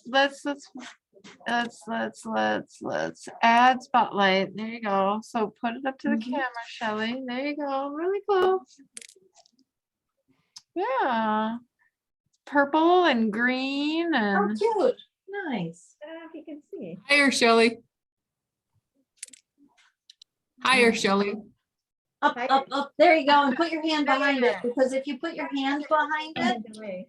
then it yeah, helps she also the has that camera. computer. So Very I love nice. it. Does that work? Yeah, Cool. that's great. That's fun. So It is. I love think- it because once again, you can match anything you're making. Yeah. it's got a little bit of sparkle. Uh-huh. And so Oh, nice. see, so then, yeah, this is what mine turned out like, because I put the lentils on the edge. So it's I think actually it's pretty cute. fat like a tire, and then I use the demis in the center. Mm-hmm. So it's fun though. I Nice, think I nice. could even like put more Oh, look how embellish. cute that is. I love it. Yep. But yeah, it worked. It turned out pretty good. Who else has one they want to share? Anybody? So funny. You love those colors that you used. Those are your colors. These are all the Toho Challenge colors. Mhm. 2022 colors. Yep. Oh, I love those. They're really cool. They're beautiful.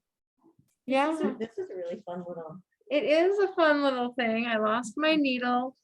I have my needle. Well, don't take your shoes off. There Otherwise, you you'll find go. them right away. There it is. There it is. All right. And so, any other questions for Hannah and her toggles? Anybody else?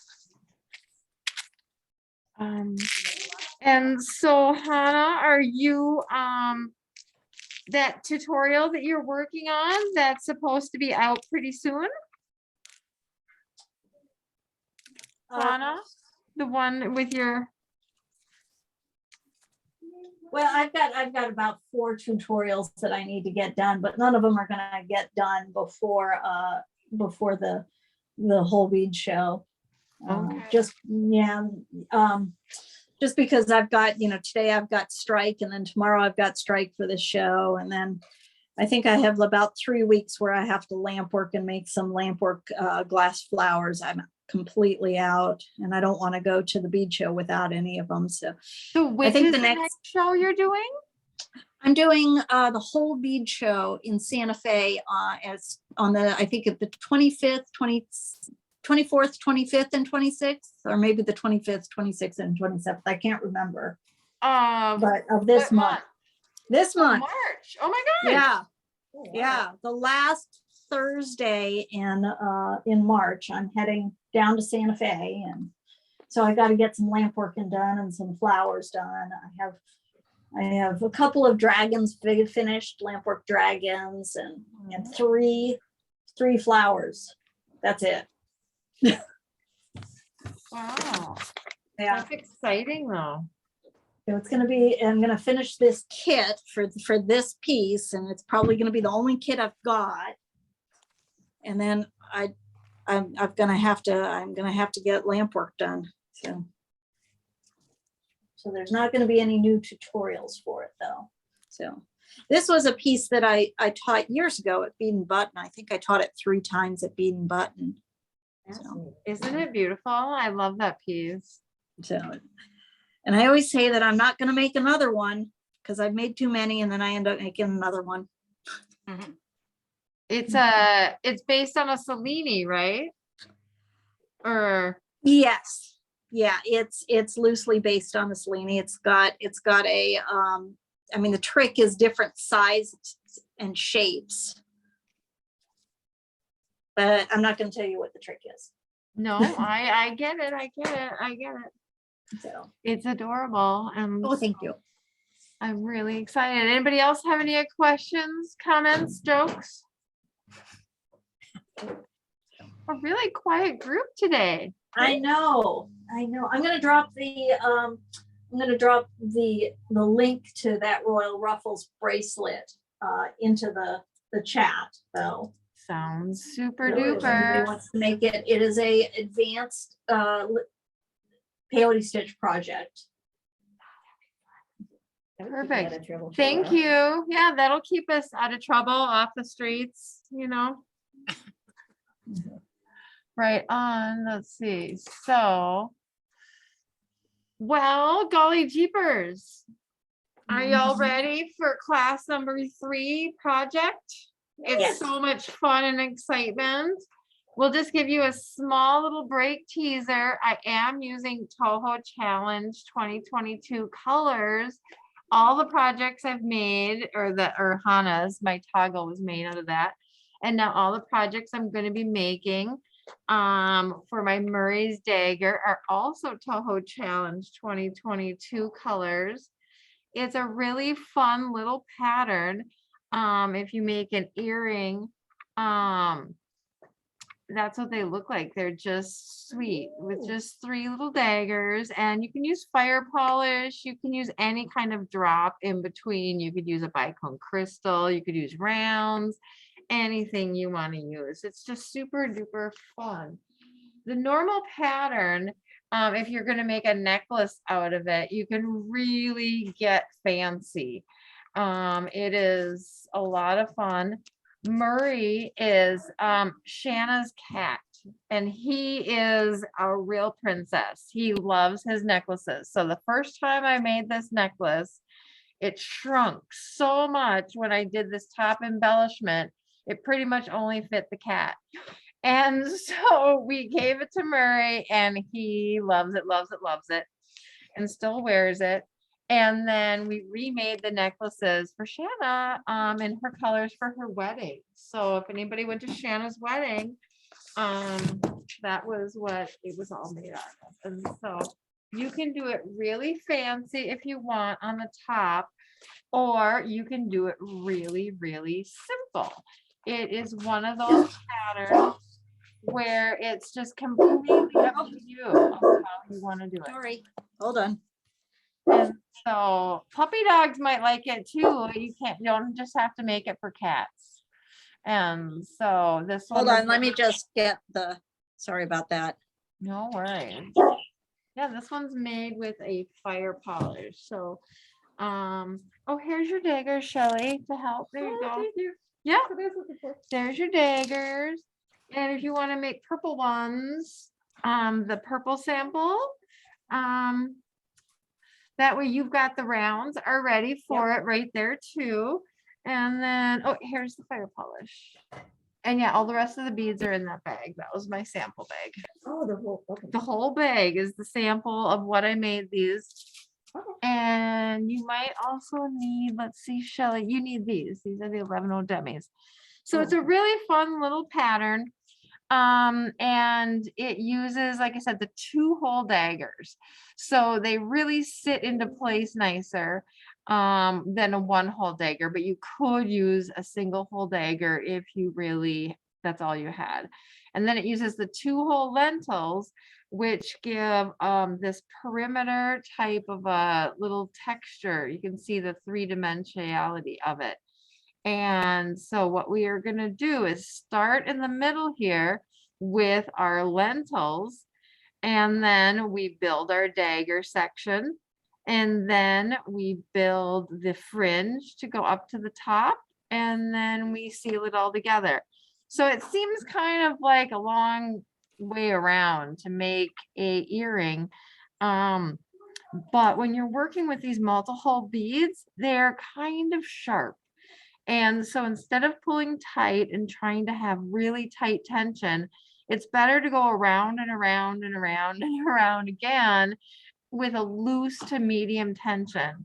And that way you won't cut your thread, splice your thread. But because there's so much glass that when they polish them, the tumblers, it's hard to get inside there. So when you're also working with it, just be careful how you slide your threads up and down. And so I am using actually Nanofill.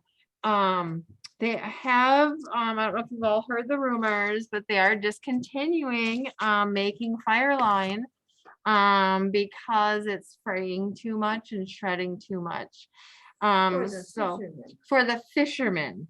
And so the fishermen are complaining. And so the beaters, they're still working with it, but they've really had issues with it. So Fleet Farm, Cabela's, they've all discontinued Fireline. So Nanofill is made by the same people. And instead of it being braided and then fused flat, this is braided and then it's drawn, just like Viking knit. So this, instead of being flat, it's a round line. And so it's twice the tensile strength of Fireline, but half the diameter. And so it's a lot more flowy, but it's just as strong as Fireline. And unfortunately for the bead market, it only comes in clear. If you can find it at the Fisher store, it comes in moss green, that's my favorite color. But with my beads here today being part of the Toho Challenge colors, this is the Suede Gold Cloud Dream and the Suede Gold Provence check beads.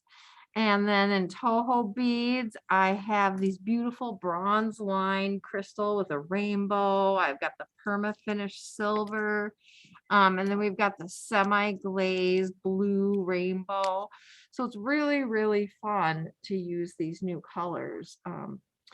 And so I'm going to just pull up the pattern real quick here for you all. Murray's Dagger, there we go. Screen share. Why aren't we screen sharing? What's going on? Stop screen share. Let's start this again. Okay, I got Murray's Dagger necklace. Let's get rid of the corset pattern. Okay, so now this is what we got to do. Now we screen share. I apologize. So everybody, this is Murray's Dagger. And so those are your earrings. So what we're going to do here is we're going to put on a stopper bead on a nice length of thread. I usually bead right from my bobbin. That way I can use the rest of the thread over here. It does take a little bit of thread, so like a comfortable working 4 feet. And then we are going to be stringing on these lentils. We'll go through a lentil and then we'll pick up 3 11-ohs. And so what I've done is the center color, I've changed the color of my 11-ohs, and you'll see why later. So basically, if you have 2 different colors of 11-ohs, we're going to pick up one of color A and then color B and then another of color A, and then you'll go jump the whole of the lentil. Then you'll add another lentil and you'll do the same thing on the other side. Color A, color B, color A, jump the hole. And we're going to go back and forth like this and create the lentil part of our pattern. If you're making a necklace, you would do this the whole length of the necklace, but we're doing an earring. And so then we'll just do this fun little turnaround of peyote. And so we will stop our screen share and I'll show you exactly what I mean. So tie on a stopper bead that's a removable bead and do one that's of a different color. And all I do is just loop that bead once so that it just is my stopper bead. So then you will pick up one lentil and they're uniform. So it doesn't matter which hole you go through. And then I'm going to use the dark blue as an accent bead right next to my lentils. And so I'm going to pick up a dark bead and then my silver, and then a dark. So the blue is my A, the silver is my B. And then slide all the beads down to your stop bead. And then I usually loop it right around my finger. And that way I can go through the open hole of the lentil and guide the thread, if possible, without scraping the edges of the lentils, because all these check beads are kind of sharp. And so you really want to be careful how you work with them. So keep your thread protected when you move them through. And so I just slide it through my fingers and put the other lentil right up to that lentil and just hold it in place with my finger. Then I add the same beads again, the 3 different 11-0s. So I've got my contrast bead, and then my silver, and then my contrast color. So A, B, A. And then I slide all the beads down, and then I position the lentil to be open hole so you can see the open hole. And then I just jump through the open hole, and I'm protecting my thread while I slide it so I don't scrape it. So then those 2 lentils, it's just like an S pattern. And we just add the lentil and do it all over again. So I'm going to add the lentil. And I'm sliding it all the way down. You could add all 4 beads and slide them down. That's completely up to you. I just try to keep myself in a pattern. And that way I can protect my thread, hold my thing, and then slide. So remember, when you're working with 2-hole beads, always look at your beads first to make sure that all the holes are open. And to make it tighter, I usually grab my 3 11-0s with my fingernail and then just pull. So they'll sit just right next to each other. So we're going to have 7 lentils. So just continue what you're doing with adding a lentil and your 3 11-0s until you get 7. There'll be 3 on one side and 4 on the other side. And it just slides right into place. If it gets a little loose, don't worry about it. Once we get to the end, we're gonna do this little peyote turnaround, and it will hold it all in place. So right there, I just added 4 beads and slid them all down. I hold them and brace the thread in my fingers so that I don't splice the thread, and I can hold the bead in place. So I'm only pulling the extra thread. I don't really want to adjust this too much.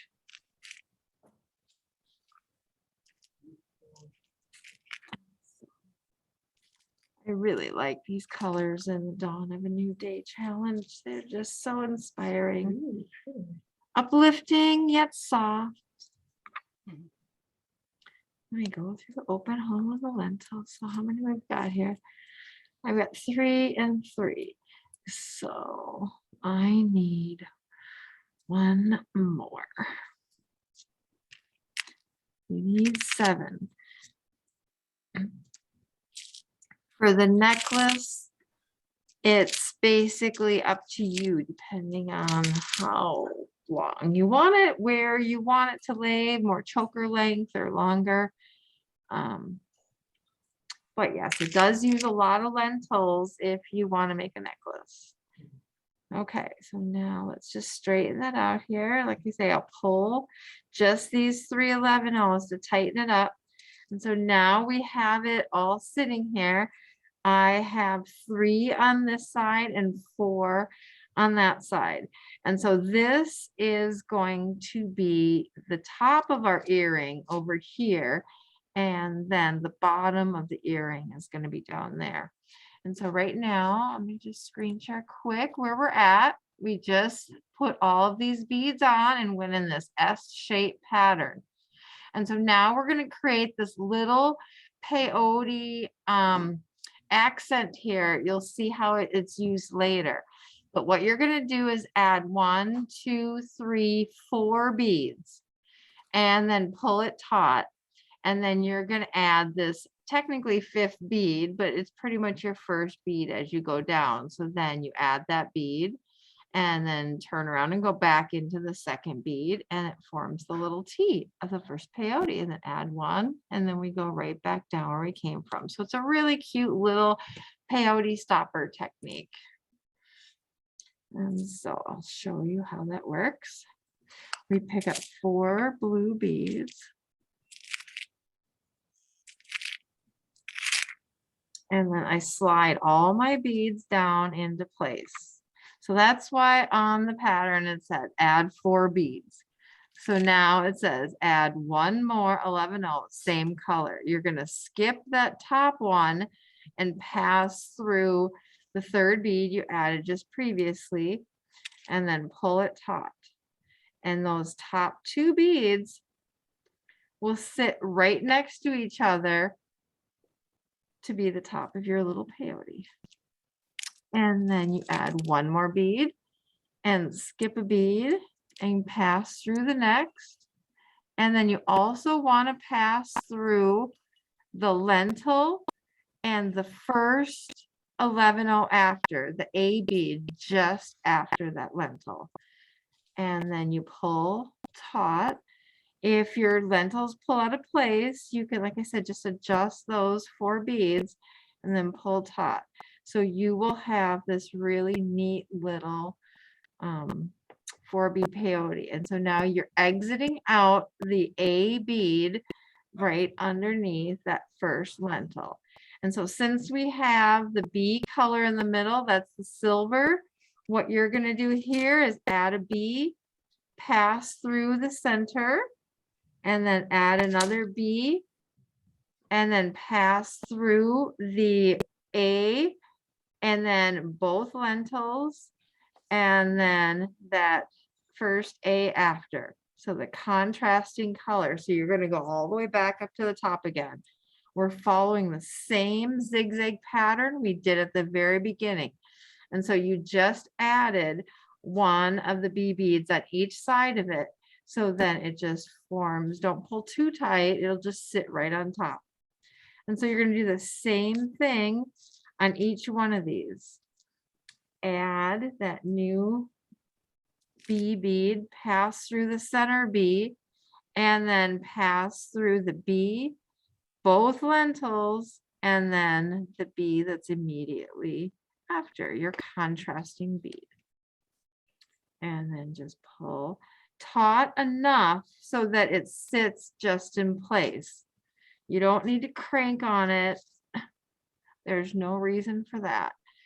By passing up and down repeatedly, you will get the amount of tension you desire by the time you're done with the project. So don't worry if it's a little bit loose right now. You're going to go up and down and follow the same path several times. So I just grab my thread and wrap it around my finger to keep it out of my way. And I don't want to splice my thread when I pick up that middle bead. So that's why keeping it out of the way helps. And so usually you can get through both lentils and the first bead all in one swipe. If you can't, just maneuver just enough so that you can. You don't want to break the needle. You don't want to break the bead. And so you can always go through one section at a time. And so we are almost done adding.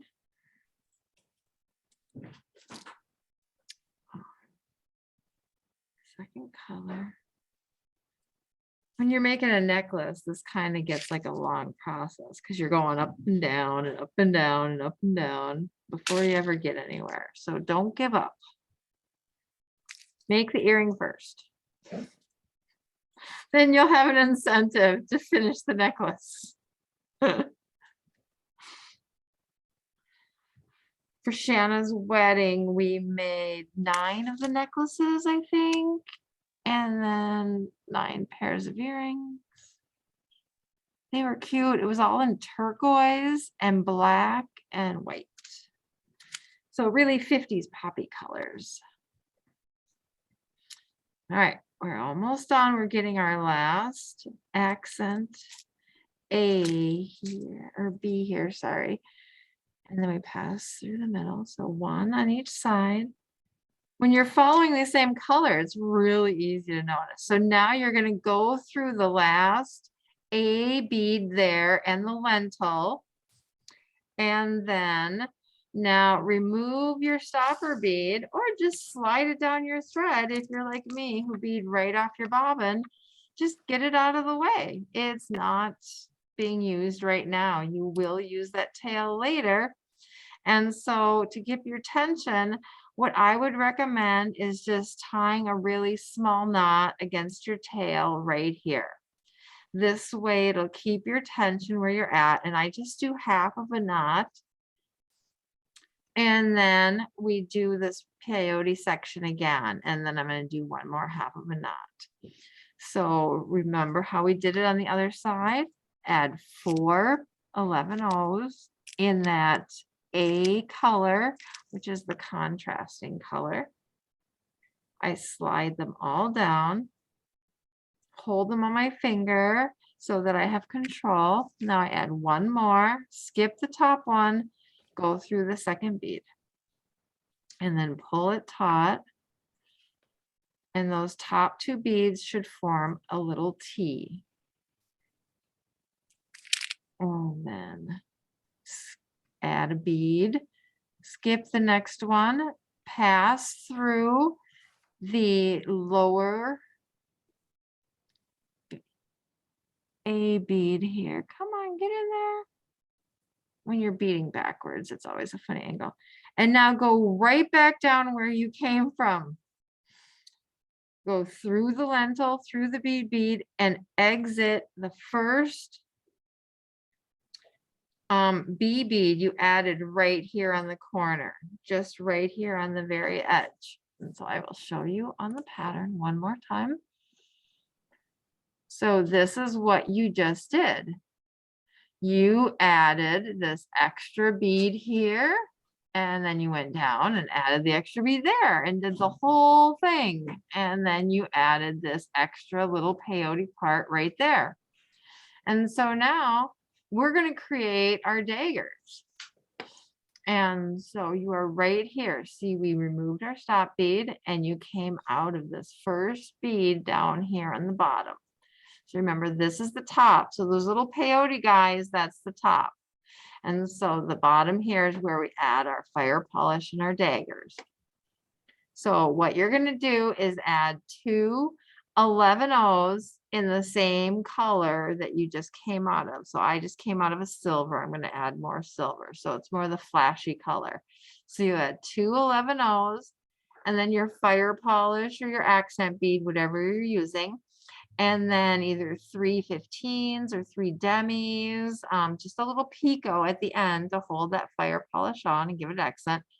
Then we go back through the fire polish and the first bead, that 11-oh that's right next to it. Then we're going to split and add this one here, and then we'll pass through the bead right on the right side there. And so I will show you now what that looks like. Rochelle, question. Yeah. If I use a megatama there at the bottom. Oh, yeah, that works drop, great. Yeah.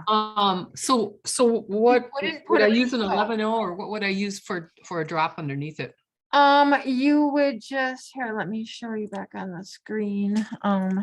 So if you're using a megatama here, you would just do 1 11-oh and then 1 or 2 11-ohs and then go through your megatama and then back through there. If you don't like the thread, you could just put the megatama right here as this point bead.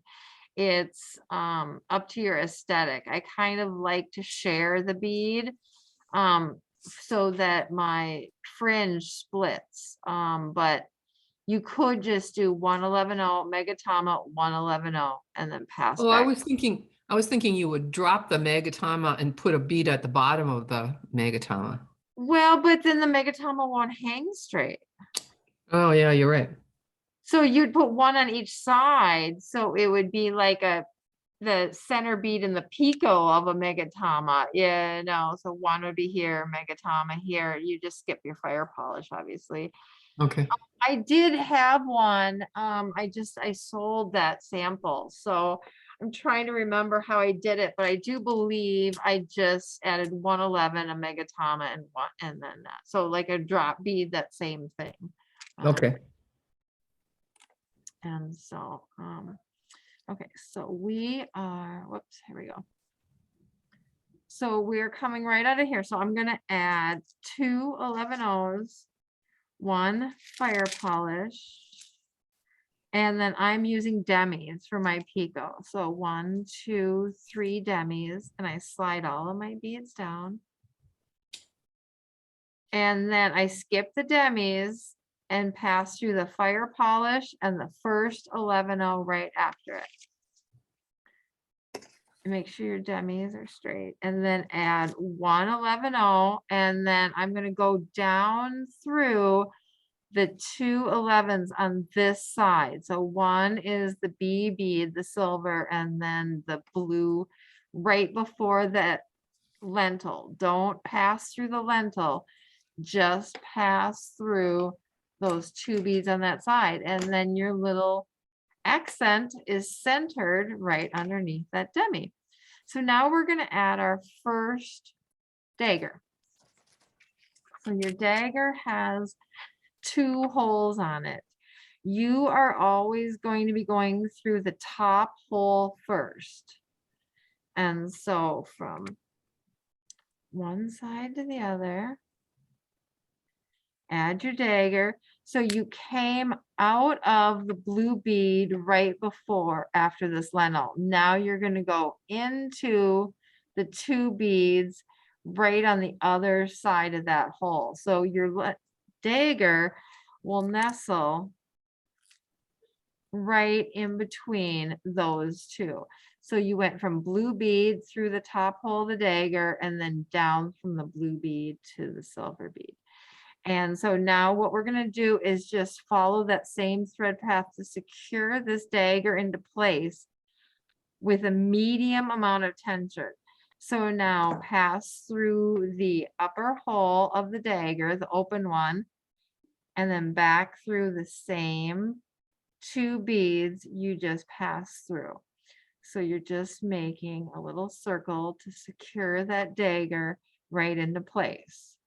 And now do that thread path one more time, because you're putting right angle weaves right through a really sharp dagger.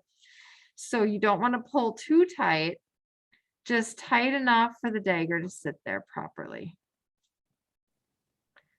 And so now this time you're going to go through those same blue 2 beads and go all the way back up to the top. So then pass through the lentils and the first 2 beads on the other side of the lentil, just like you did on the bottom, and come out of the first bead right there. So now on the top, we're going to add a 2 millimeter round or a 2 millimeter fire polish, some sort of an accent bead right on the top. And I'm working at home and I realized I didn't have any 2 millimeter rounds. So I'm like, what can I do? So I just added the same beads as I did on the bottom, the 3 little 11-0 demis. You could just do a picot and jump from one to the other, and it works the same spacing. So you could add 3 15s, 3 demis. If you don't have, or 11 demi, 8 demi, 11 demi, just a picot on the top. So if you don't have that 2 millimeter round, don't worry about it. Just add 3 little picot, jump the center, and you're going to go now straight down through the 2, the A bead, the B bead, the 2 lentils, and the 2 beads just below, where same beads you came out of on that side, you're going to come out over here. Identical, the same thing that we did here in the first fringe, we're now going to do here. So add 2 of the bead, 1 fire polish, 3 of your demi or your 15, whatever you're using for your picot. Slide the beads down, pass through the fire polish and the first 11 after it. Or if you're using a megatama, just add the 11, the megatama 11, and then jump the hole. So then we're going to add 1 11, pass up through the B bead and the A bead right before the lentil. We're going to exit. That's the only problem when you're beading backwards. You might catch your daggers with your thread, so be careful. All of you who are beading upside down so that you can show off on camera too. So now we're going to repeat that dagger addition just like we did before.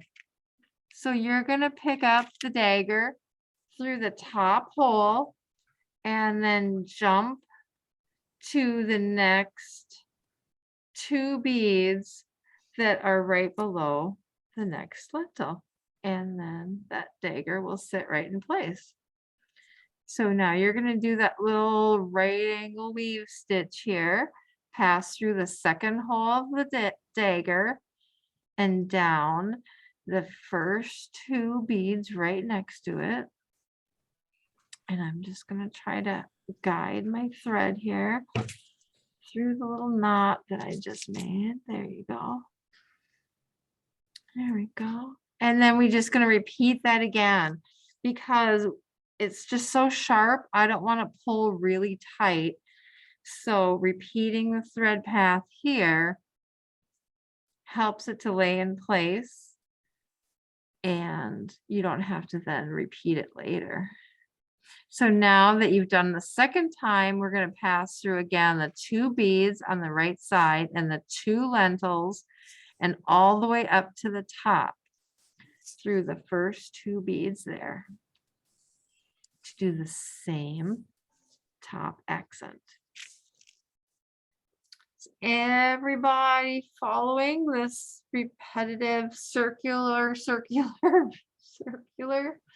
got lots more. Yeah, sure. You betcha. I'm way behind you, but that's okay. That's okay. We can catch up and wait. So where are you having a problem or you're just behind me? No, I just started behind you, so keep going, keep going. Okay. And Shelley, what did you do? Tied my thread in a knot. And that's it. I know that feeling. I So did had that to- a lot. I had to unknot. I totally understand. All right, so then we're going to add either that 2 millimeter round on top, or if you have a 3 bead picot like I do, and then jump to the 2 beads on the side, pass down through the 2 lentils and come out the 2 beads just below it. And we're going to repeat this fire polish addition one more time. 2 11 B beads and then the fire polish, your 3 beads for the picot. Rochelle, how would I use just the 1-hole daggers? Instead of when you go around, you're gonna pass up through these 2 beads here and then pass through the same hole of the dagger again. So the dagger sits just a tiny bit lower. You're gonna go through it again, but pretty much 2 beads back through the hole, 2 beads back through the hole, 2 beads back through the hole. So instead of going from the upper hole to the lower hole, you're just going back through the same hole. It just hangs a tiny bit lower. That's it. About 2 millimeters. Thank you. Especially on earrings, you don't notice it as much. You can easily get away with it.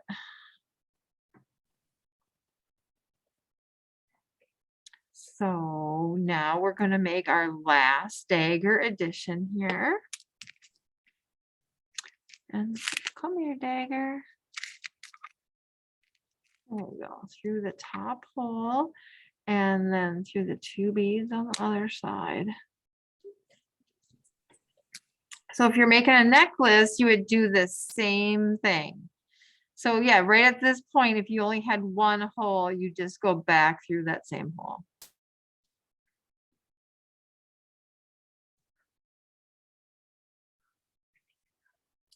Oh, yeah, you got it? I have no idea. That's all right. You've got all night too, right? All right, so we go around. And if you forget to go through the second time, you can pass through it later. You can do that. That's not that big of a deal. It, I just found that it's just quicker to do it twice right there. And then if you can't get through both lentils at one time when you're going up to the top, don't worry about it. Just work slow and deliberately, trying not to scrape your thread across these beads when you pull it. And so we're going to add that top addition here. And so. That's some interesting colors going on. Well, That's okay. you didn't see how the finished piece looked? I gave you the sample, You didn't gave me I? the sample, yeah. No, I was watching you and Because it's silver and the purples. I'm using the blue and the silver, and I use the same daggers and the same lentils.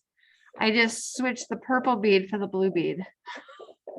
I did both, purple and blue. Oh, you did? Oh, so you switched what I started. Okay, because I gave you the other pattern. Okay. That's okay.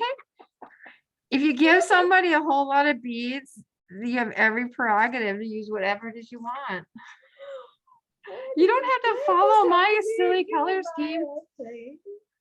So we're just about to finish our last little fire polish picot here. It's just a little fringe stitch. It's just really short. And just make sure your demis or your 15s are all straight. And so, all right. So now we're almost at the end. We're putting in our last 11-0. I know. And so now pass up through, you know, that little peyote section there? Pass up through the first two beads in that little peyote section. And so I'm going to show you what we're doing. We just finished all of our daggers. We just finished all of our little accent. And so the thread is exiting right there out of that first demi. So I'm going to show you on the pattern. So we just finished this. You jumped up here, you came down here, went around there, and then repeated. So you're right here. You finished your last little fire polish and came up through the demi, came up through the first two beads of that little peyote. And so this is what the real picture looks like right there. So what we're going to do is just add a little bead accent in between these two beads here. And so that it gives a really pretty, you know, why not embellish it? And then we'll jump to this open hole here and we'll continue our fringe for the earring. So this is what we're going to do. Add 1, 2, 3 beads and then jump to that open hole. If you were doing a necklace, this is where you would continue the part of the necklace, but we're not. We're doing an earring. So that's why, like I said, all you're going to do is add these 3 little beads and go to that open hole first. And then we're going to add this whole thing here because we make the first top part of our earring. And then we turn around and come back and embellish the other little half and then come back and make this part. So it's kind of repetitive. And if you have the pattern with you, you can see the beads that we all did. So follow along with me here. We've come out between the two and I'm using the 3 demis just like I did in my picot. If you did 15s, then you could do that. So add your 3 little 15s for your demis and come out the very top. So they just stick out in that pretty little thing. So now you're going to add a lentil. You've got 2 beads on the top of that peyote. So that way one of those holes of that 2-hole lentil is going to sit right on top there.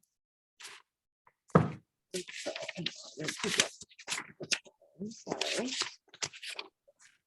So now what you're going to add, remember these contrasting colors, the way I have the dark right next to the lentil, you want to do that same thing.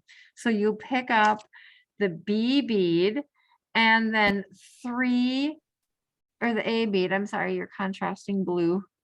And then you pick up 3 of your B beads. So that would be my silver.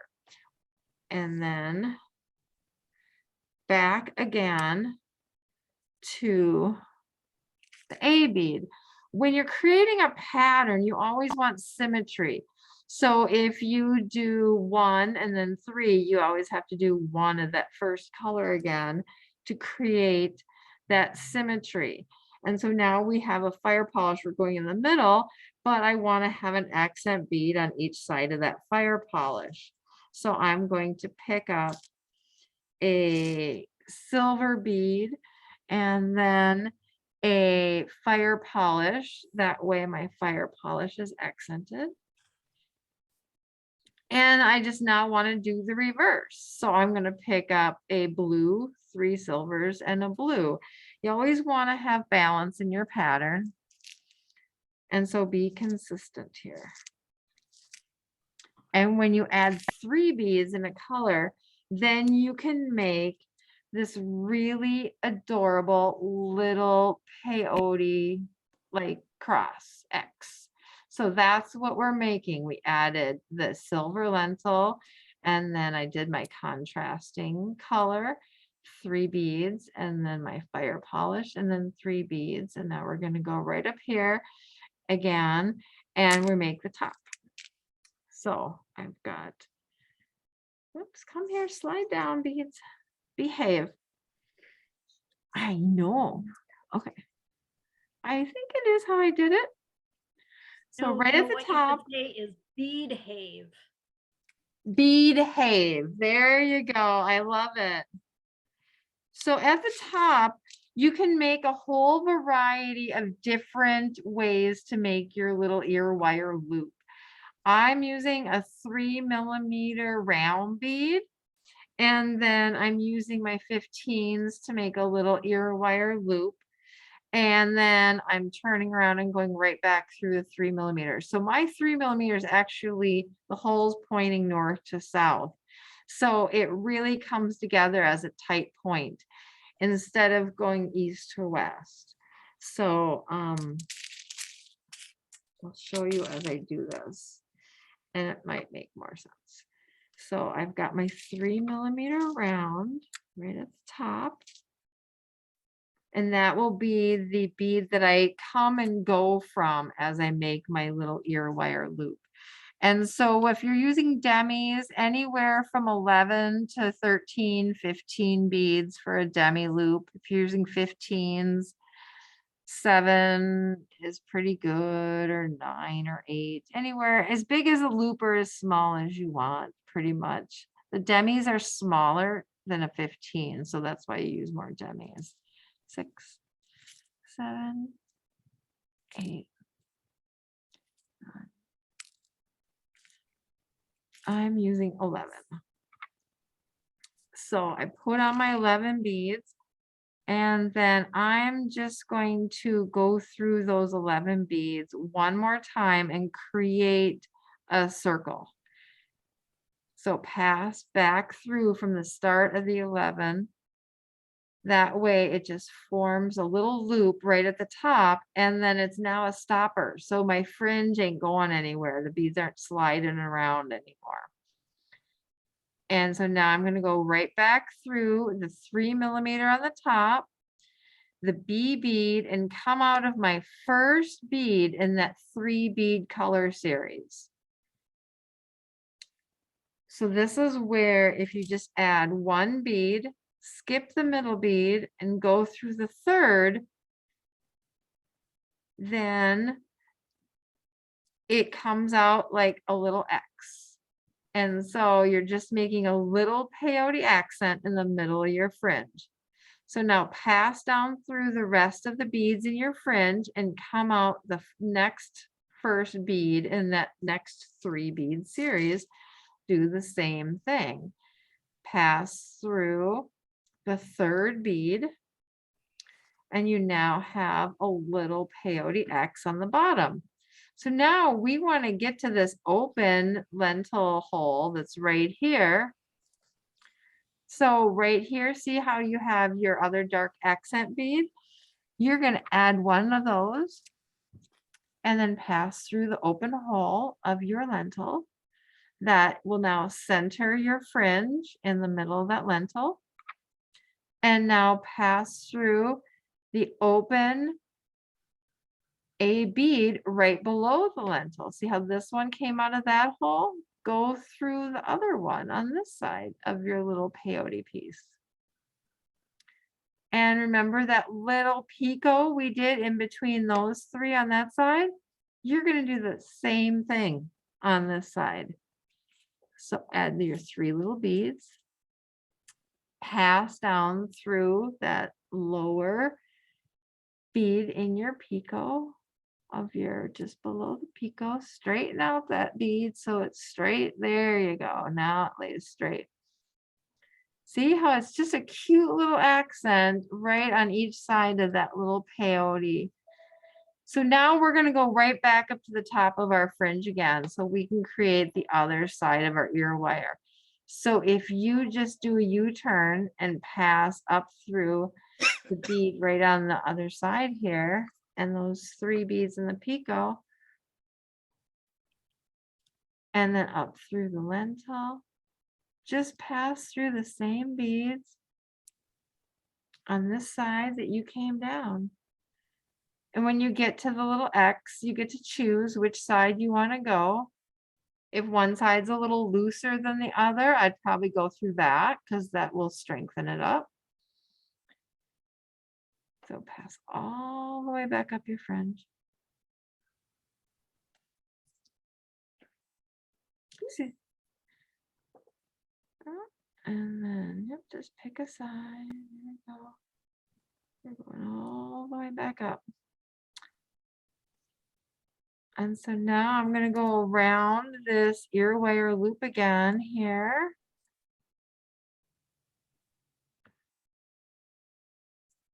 So there we go. When you're using color line clear beads, they're kind of hard to see. So be careful, don't skip a bead. Especially the demis, they're only 0.9 of a millimeter tall. I mean, these things are just microscopic, but yet they have a huge hole. That's why I love them. All right, so now you're going to come back through the 3 millimeter right at the top of that fringe. And so we've got half of our top of our earring done. Now we just want to create the other half to go here. So we're going to go in our pattern in reverse. So just like you did on the other side here, we have 1 of the A beads, 3 of the B color, 1 of the A, and then we have our B and our fire polish and our B, A, 3 B's, A, and now we're down at the bottom. So then you have to add the lentil right on the bottom, just like we did. So you've got 2 different holes you can choose to go through here. I usually go through the outside edge, but either one, it doesn't really matter, honestly. And so I'm going to turn this around so I don't loop-de-loop everything because I know I'm upside down on camera. And I did, I looped my fire line here, so white thread on a cream mat, right? I know. So let me just unspool my bobbin. Here we go. I looped my thread. I like this thing. I'm still using purple. I know. That's the only reason why I don't like to use white. I usually switch to a blue mat, and I'm not sure why I didn't do that today. All right. So there we go. Once again, all the way down. So you've just attached the other side. So we're going to do exactly what we did on this side. We're going to add the 3 little beads here for your picot embellishment in that little peyote edition.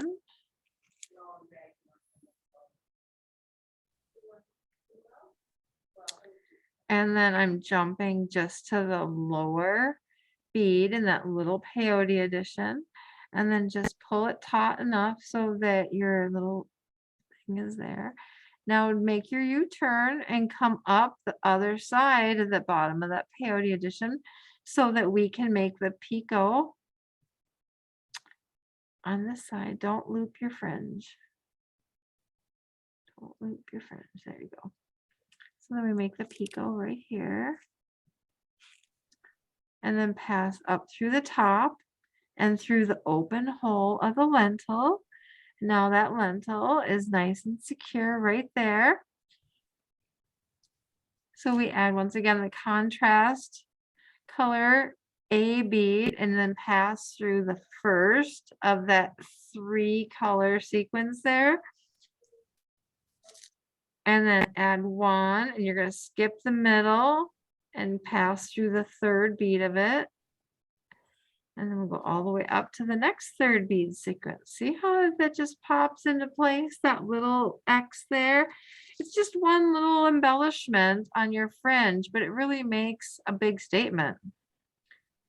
So then once again, we go right back up to the top through the 3 millimeter and then pass through your ear wire again. It's just a nice, quick, easy way to turn around and strengthen the ear wire loop. So that way you don't have to worry about going through it again later, right? So it'll be strong enough no matter what. So we went through our ear wire loop, and now we do need to go all the way back down to just where we came from. I know, up, down, around. But like I said, it's better to be repetitive in your thread paths than pull tension. Anytime you're dealing with check multiple hole beads, they're sharp, or even the fire polish, because they can't really get in there to, you know, tumble all those little sharp edges in between that big bead. And so we go all the way down again. Of course, my needle came off right as I'm about to show you the last step. So I'm going to click here to see this is what we just did. We went and did the other side, came up again, and now we came down. So now when you come back down, you want to pass through the lentil on the inside of your earring, the very top part. And so exit out just after the lentil.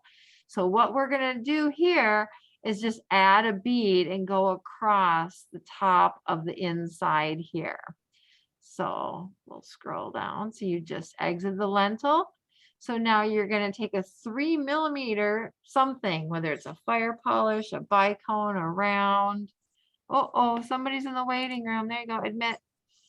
Okay. So then, and then we're going to just add it in between that 2 mil fire polish all the way across. If you did the picot, we're going to go through the picot. So, all right. So whoops. All right. So we did our share. Okay. So let's now get to our last. I got to put my needle back on. Sorry, guys. I have a ghost bead.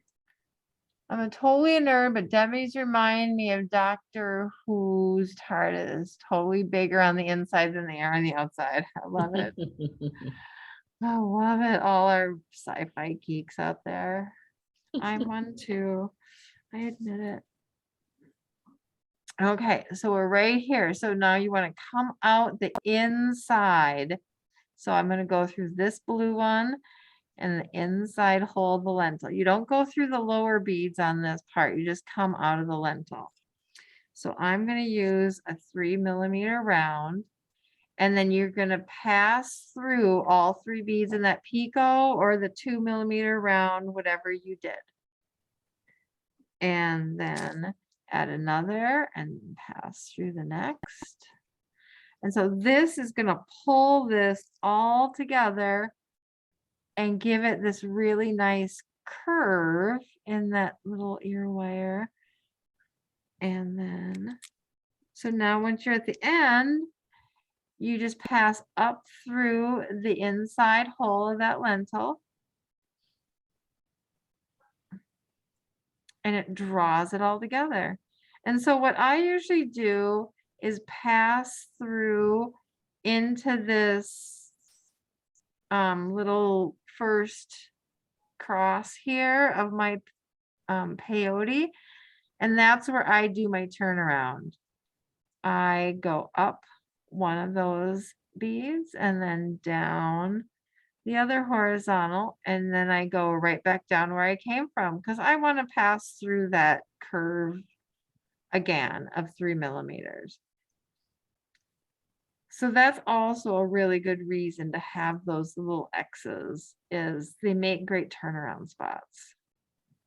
So once again, I go through my 3 millimeter, and then I go through all 3 beads in my picot, or go through the 2 millimeter object you got there.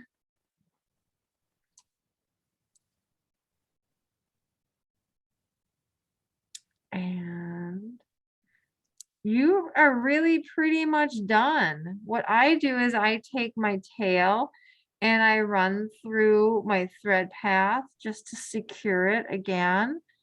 And I take this tail here and I might run around the upper part if I felt it was loose. It's pretty much wherever you think you need some extra help. I don't like to make any more knots. I don't really feel it's necessary. But you can just wind your tails here, there, everywhere. You put your ear wire right there. If you're making a necklace, that little picot, that 3 bead, 4 bead edge, that's usually where I attach my clasp. It is just so simple that you come right up and then that's where I attach my clasp. And so it hangs nice and straight from your neck.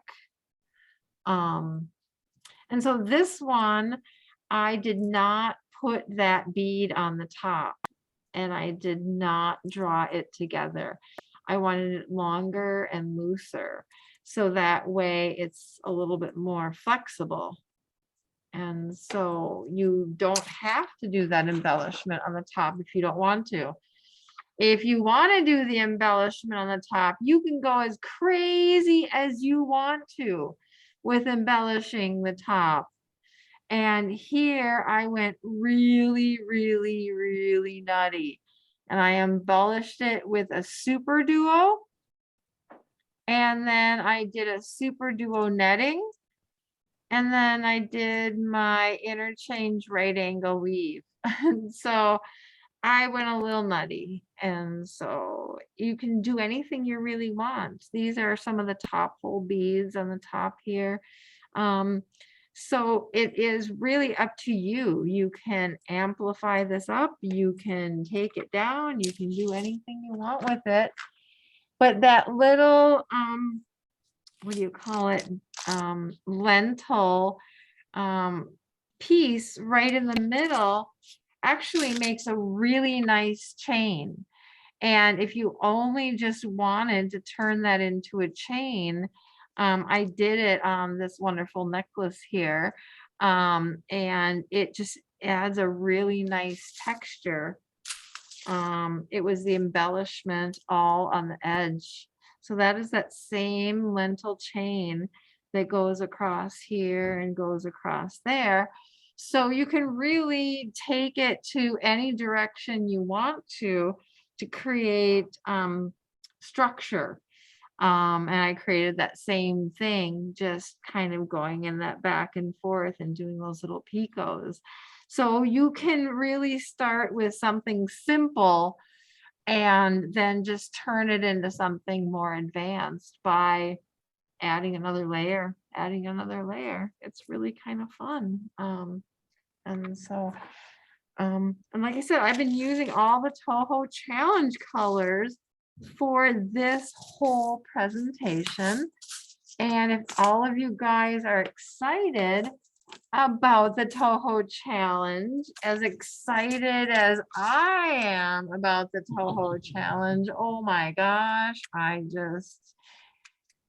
it's called Dawn of a New Day because it's pretty much based on the winter sunsets and sunrises. It's a completely different color in this neck of the world at this time of year than it is in the summer because of the snow reflection.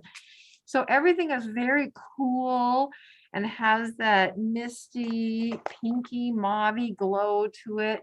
Even the smoke that comes out of your chimneys is very, very pinky, mauvey. And so that's how Dawn of a New Day came about. And so we have all these great kits for you. Bobby Bead will be launching them on their website on Monday. There's a few left. And we also have a bunch for giveaway through the Bead Society, the Upper Midwest Bead Society, and through Bobby Bead. And so the Bead Society will be giving out a bunch of free kits to a random drawing to members that have new members between January and May. All the new members will be put in a drawing and we'll be giving away kits. Bobby Bead is going to be having a promotion starting on Monday. You'll see our Facebook post, but I want to know, what is your favorite Toho color or finish? What can you not live without? What is my absolute, I have to have this no matter what? What is your new go-to favorite Toho color? So I will make a post on our Facebook page and Team Toho Facebook page. And so that everybody who tells me what their favorite Toho colors are, or say, I love everything rainbow, or I love all the metallics or the semi-glazed, you can be a little bit more broad. But because ordering takes so long, I have to order now for what you're going to want a year and a half from now. And so out of 2,500 colors to choose from, I need to know what you want me to order, what you want me to keep in stock, what you want to have, what can you not live without? Because it takes me over a year to get your beads now. So I need to really plan ahead and I need to hear from you what you're going to want. And I can't guess with so many colors to choose from. So that's what I want you all to do on my post. And then we'll have a random drawing next week. But in the Toho kits, they're just so much fun. We do also have in the kit, there's this fun little sample here. It's the new Miyabi colors. And so Miyabi is made by the Natio factory in Japan. These are natural dyed beads. They take the Toho Aiko bead and they naturally dye them with the safflower flowers, the indigo flowers, mixing the flowers together to get all these different shades. And so they're sustainable. They are more stable than most pale colors. They don't fade like that. So there is a sample of those in there as well. And then there's information of how you can get more from Japan. We're trying to get more of the Miyabi colors at Bobby Bead and hopefully will soon. But otherwise, you do get a sampling of all the Toho colors that are in the challenge kit. And then there is some of the check beads that are in the kit as well. There are 7 check colors that you can use in the palette. And in each kit, there's 3 of those 7 in there. And then you can go online to your favorite bead shop or go through your stash and find more of the colors so that you could create your vision. And then you can add one focal item of your choice and any kind of, backing or, clasps or findings, any kind of thing like that you want to add, or leather, fiber. If you do add fibers, just keep it in the Toho palette colors. And then send me a picture of your finished design. We will post your picture on the Team Toho Facebook page in the challenge albums. And we want to see what you do with all these beautiful colors. And we'll show off your work, show off what you did. And that's partly how we choose the designers for the featured gallery. And so I don't know if you saw our gallery we had on Facebook 2 weeks ago, but if you want to see it, it's a live interview show with some of our featured designers from around the world from 2021. And they gave you interviews on how they were inspired by the challenge, what they did, and what it took to get through it, all sorts of experience about their challenge. And that's how we choose our featured designers, is by people who take the challenge themselves. And so it's a fun new palette that gives you a little bit of opportunity to maybe branch out into some softer sides. I really love it. And so we have many kits to give away. And then we have some kits to sell. We also, Lisa and Maggie will be having a promotion. And so will Hannah. Hannah's promotion is on Wednesday night. And she'll be giving away a challenge kit as well for free. And Lisa and Maggie are giving away some kits for free with some of their promotions. And then their shops will have some for sale next week or the week after. I can't remember. But if you look at the Team Toho Facebook page, we'll be sharing all this information of who is giving them away, who's selling them. Or you could just go to the website and there's a category there, a section that's the challenge colors. So then you could see what's in the challenge and then go through your stash and go, I got that color, I got that color, but I need those four, and then take the challenge yourself. And that way you get to choose, do I want to use lentils? Do I want to use ginkgos? What do I want to use for check? Do I want to use rounds? Do I want to use hexagons? There's so many Toho shapes. You can use any size, any shape Toho bead in the colors in the palette. Any size, any shape check bead, Starman check bead in the colors in the palette. So this gives you your complete decision making on what you want. You get your starter kit and then fill out your needs of what you would like, because each bead looks a little different. This is an Ico bead and the PF 2125, and this is a 6.0 round in the same color. And so they look a little different by the different shape and size. So don't be afraid of, mixing everything up and using all kinds of fun stuff. We got triangles in the kits. This one has a megatama, but the other ones, some of them have cubes. There's ginkgos. Yeah, any shape check you want to use. They come in all the different fun stuff. And like I said, you can use one focal item of your choice. So throw a cabochon in there or something. I've been playing with the Toho piece ring stitch, making some of my Toho more of the bracelets, like length almost. And so when you work them up, these are the Icos. And so when you work them up, they really just look so pretty together. And yeah, I'm just having a ball with them. So I can't wait to finish. I'm not exactly sure what it's all going to be, but these are also part of the challenge. This is the suede gold and the perma finish silver. So there's really just no limits to what you can do. This is the cream with the blue Provence. So I've been using these for about the last year in just some of my daily jewelry, but only mixing a few colors together. And that way, when you mix more colors together like this, it really completes a whole palette. So we do encourage you to use as much of the palette as you can, but otherwise, use what inspires you. You know, like I said, these earrings have all the lavenders, this has the blue in it. So it's a lot of fun. So like I said, we will have the kits on our website on Monday. Bobby Bead is having a special spring into spring sale.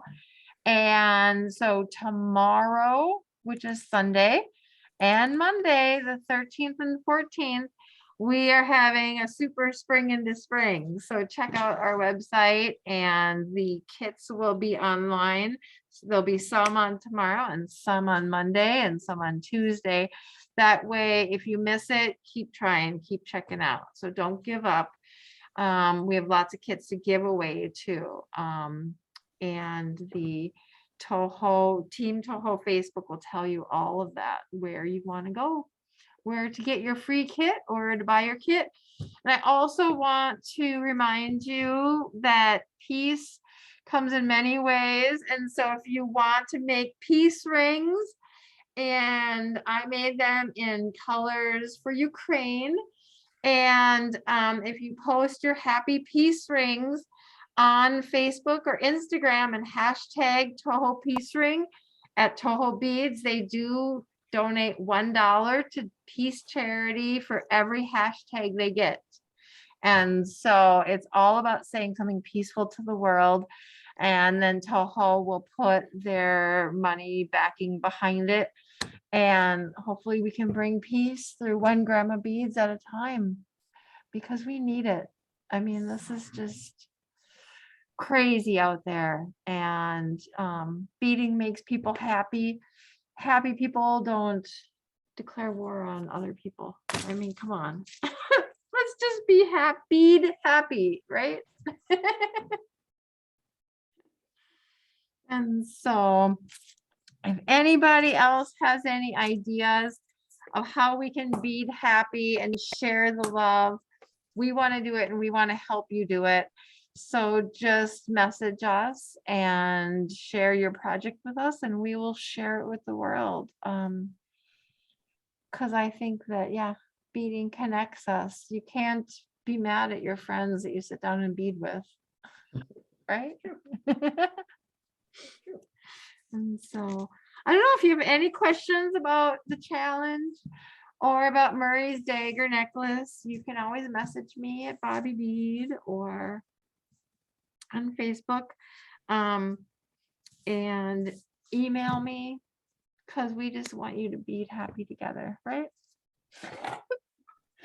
And then Monday, our next April Monday meeting is with Chris Allen, and it's all about the beaded rock gardens. And she's got a wonderful beaded rock garden project going on in Rochester, Minnesota. And you can see all the information on our umbs.org website for that. And to join, I'm so darn excited for Chris's stuff. I know, I love rocks. I love beads. You put them together. I mean, how could you be wrong, you know? And so I'm trying to like promote if we could get together and then do a permanent installation down there. Wouldn't that be cool? All of us beaders submit, we bead a rock and we send it in. So we'll talk about that at our Chris Allen Monday night meeting. And then Chris will also be here in April. For our April 16th Let's Bead Live. We do have Sue Adam Neal will be teaching us a class for April Let's Bead Live. It's called Check Please, CZECH. And then Lisa Dooley will be bringing us a surprise for her 3rd installment of the Beaded Bead. And I'm not exactly sure what else we have going on. So if y'all want to teach, let me know. We're looking for people to do it. So anything you want to show, please let us know. And join the fun, join the group. If you're not a member of the group, our Monday meetings are only for members. You can go to umbs.org and become a member. It's only $35 a year, and we have a blast. And so tell your friends, invite a friend. And that's also part of how to win a kit, I think. We've got lots of kits to give away through UMBS and Bobby Beads. So look for the notifications, basically, is the idea, right? Anything else anybody wants to say? Lisa, final words? You did a fantastic job picking out the Toho Challenge colors this year. They are just beautiful. I'm so I glad really you like love them. them. So all the kits arrived at your house. Did you get the shipment? Yes, Super. yes. And I'm so excited. I just, yeah. I can't wait to, I think the next beaded bead is going to be with those colors because they're very inspiring and they're beautiful. So, Let's see. What does it say? A link for the earrings. The pattern for the earrings is in the blog of the UMBS page because the pattern is free for Murray's Dagger to all members. Or else we put it on the private page and we emailed you the password for the blog and the private page. Otherwise, you can buy Murray's Dagger pattern from Give me just a second, okay? bobbybead.com. I sell it for $4.99. But all the members got the pattern for free. Otherwise, if you didn't download it, go to the blog or go to bobbybead.com and yeah, you can buy it. Hey, how are you? Thank you, Hannah. I don't know where you are. I think you're there still somewhere. Thanks for joining us and teaching, Hannah. I'm sure it was just a bad packing job on my case. Thanks, everybody. It was a great day. Yeah, absolutely. Thank you. Enjoy the rest of your day now, folks. Thank you.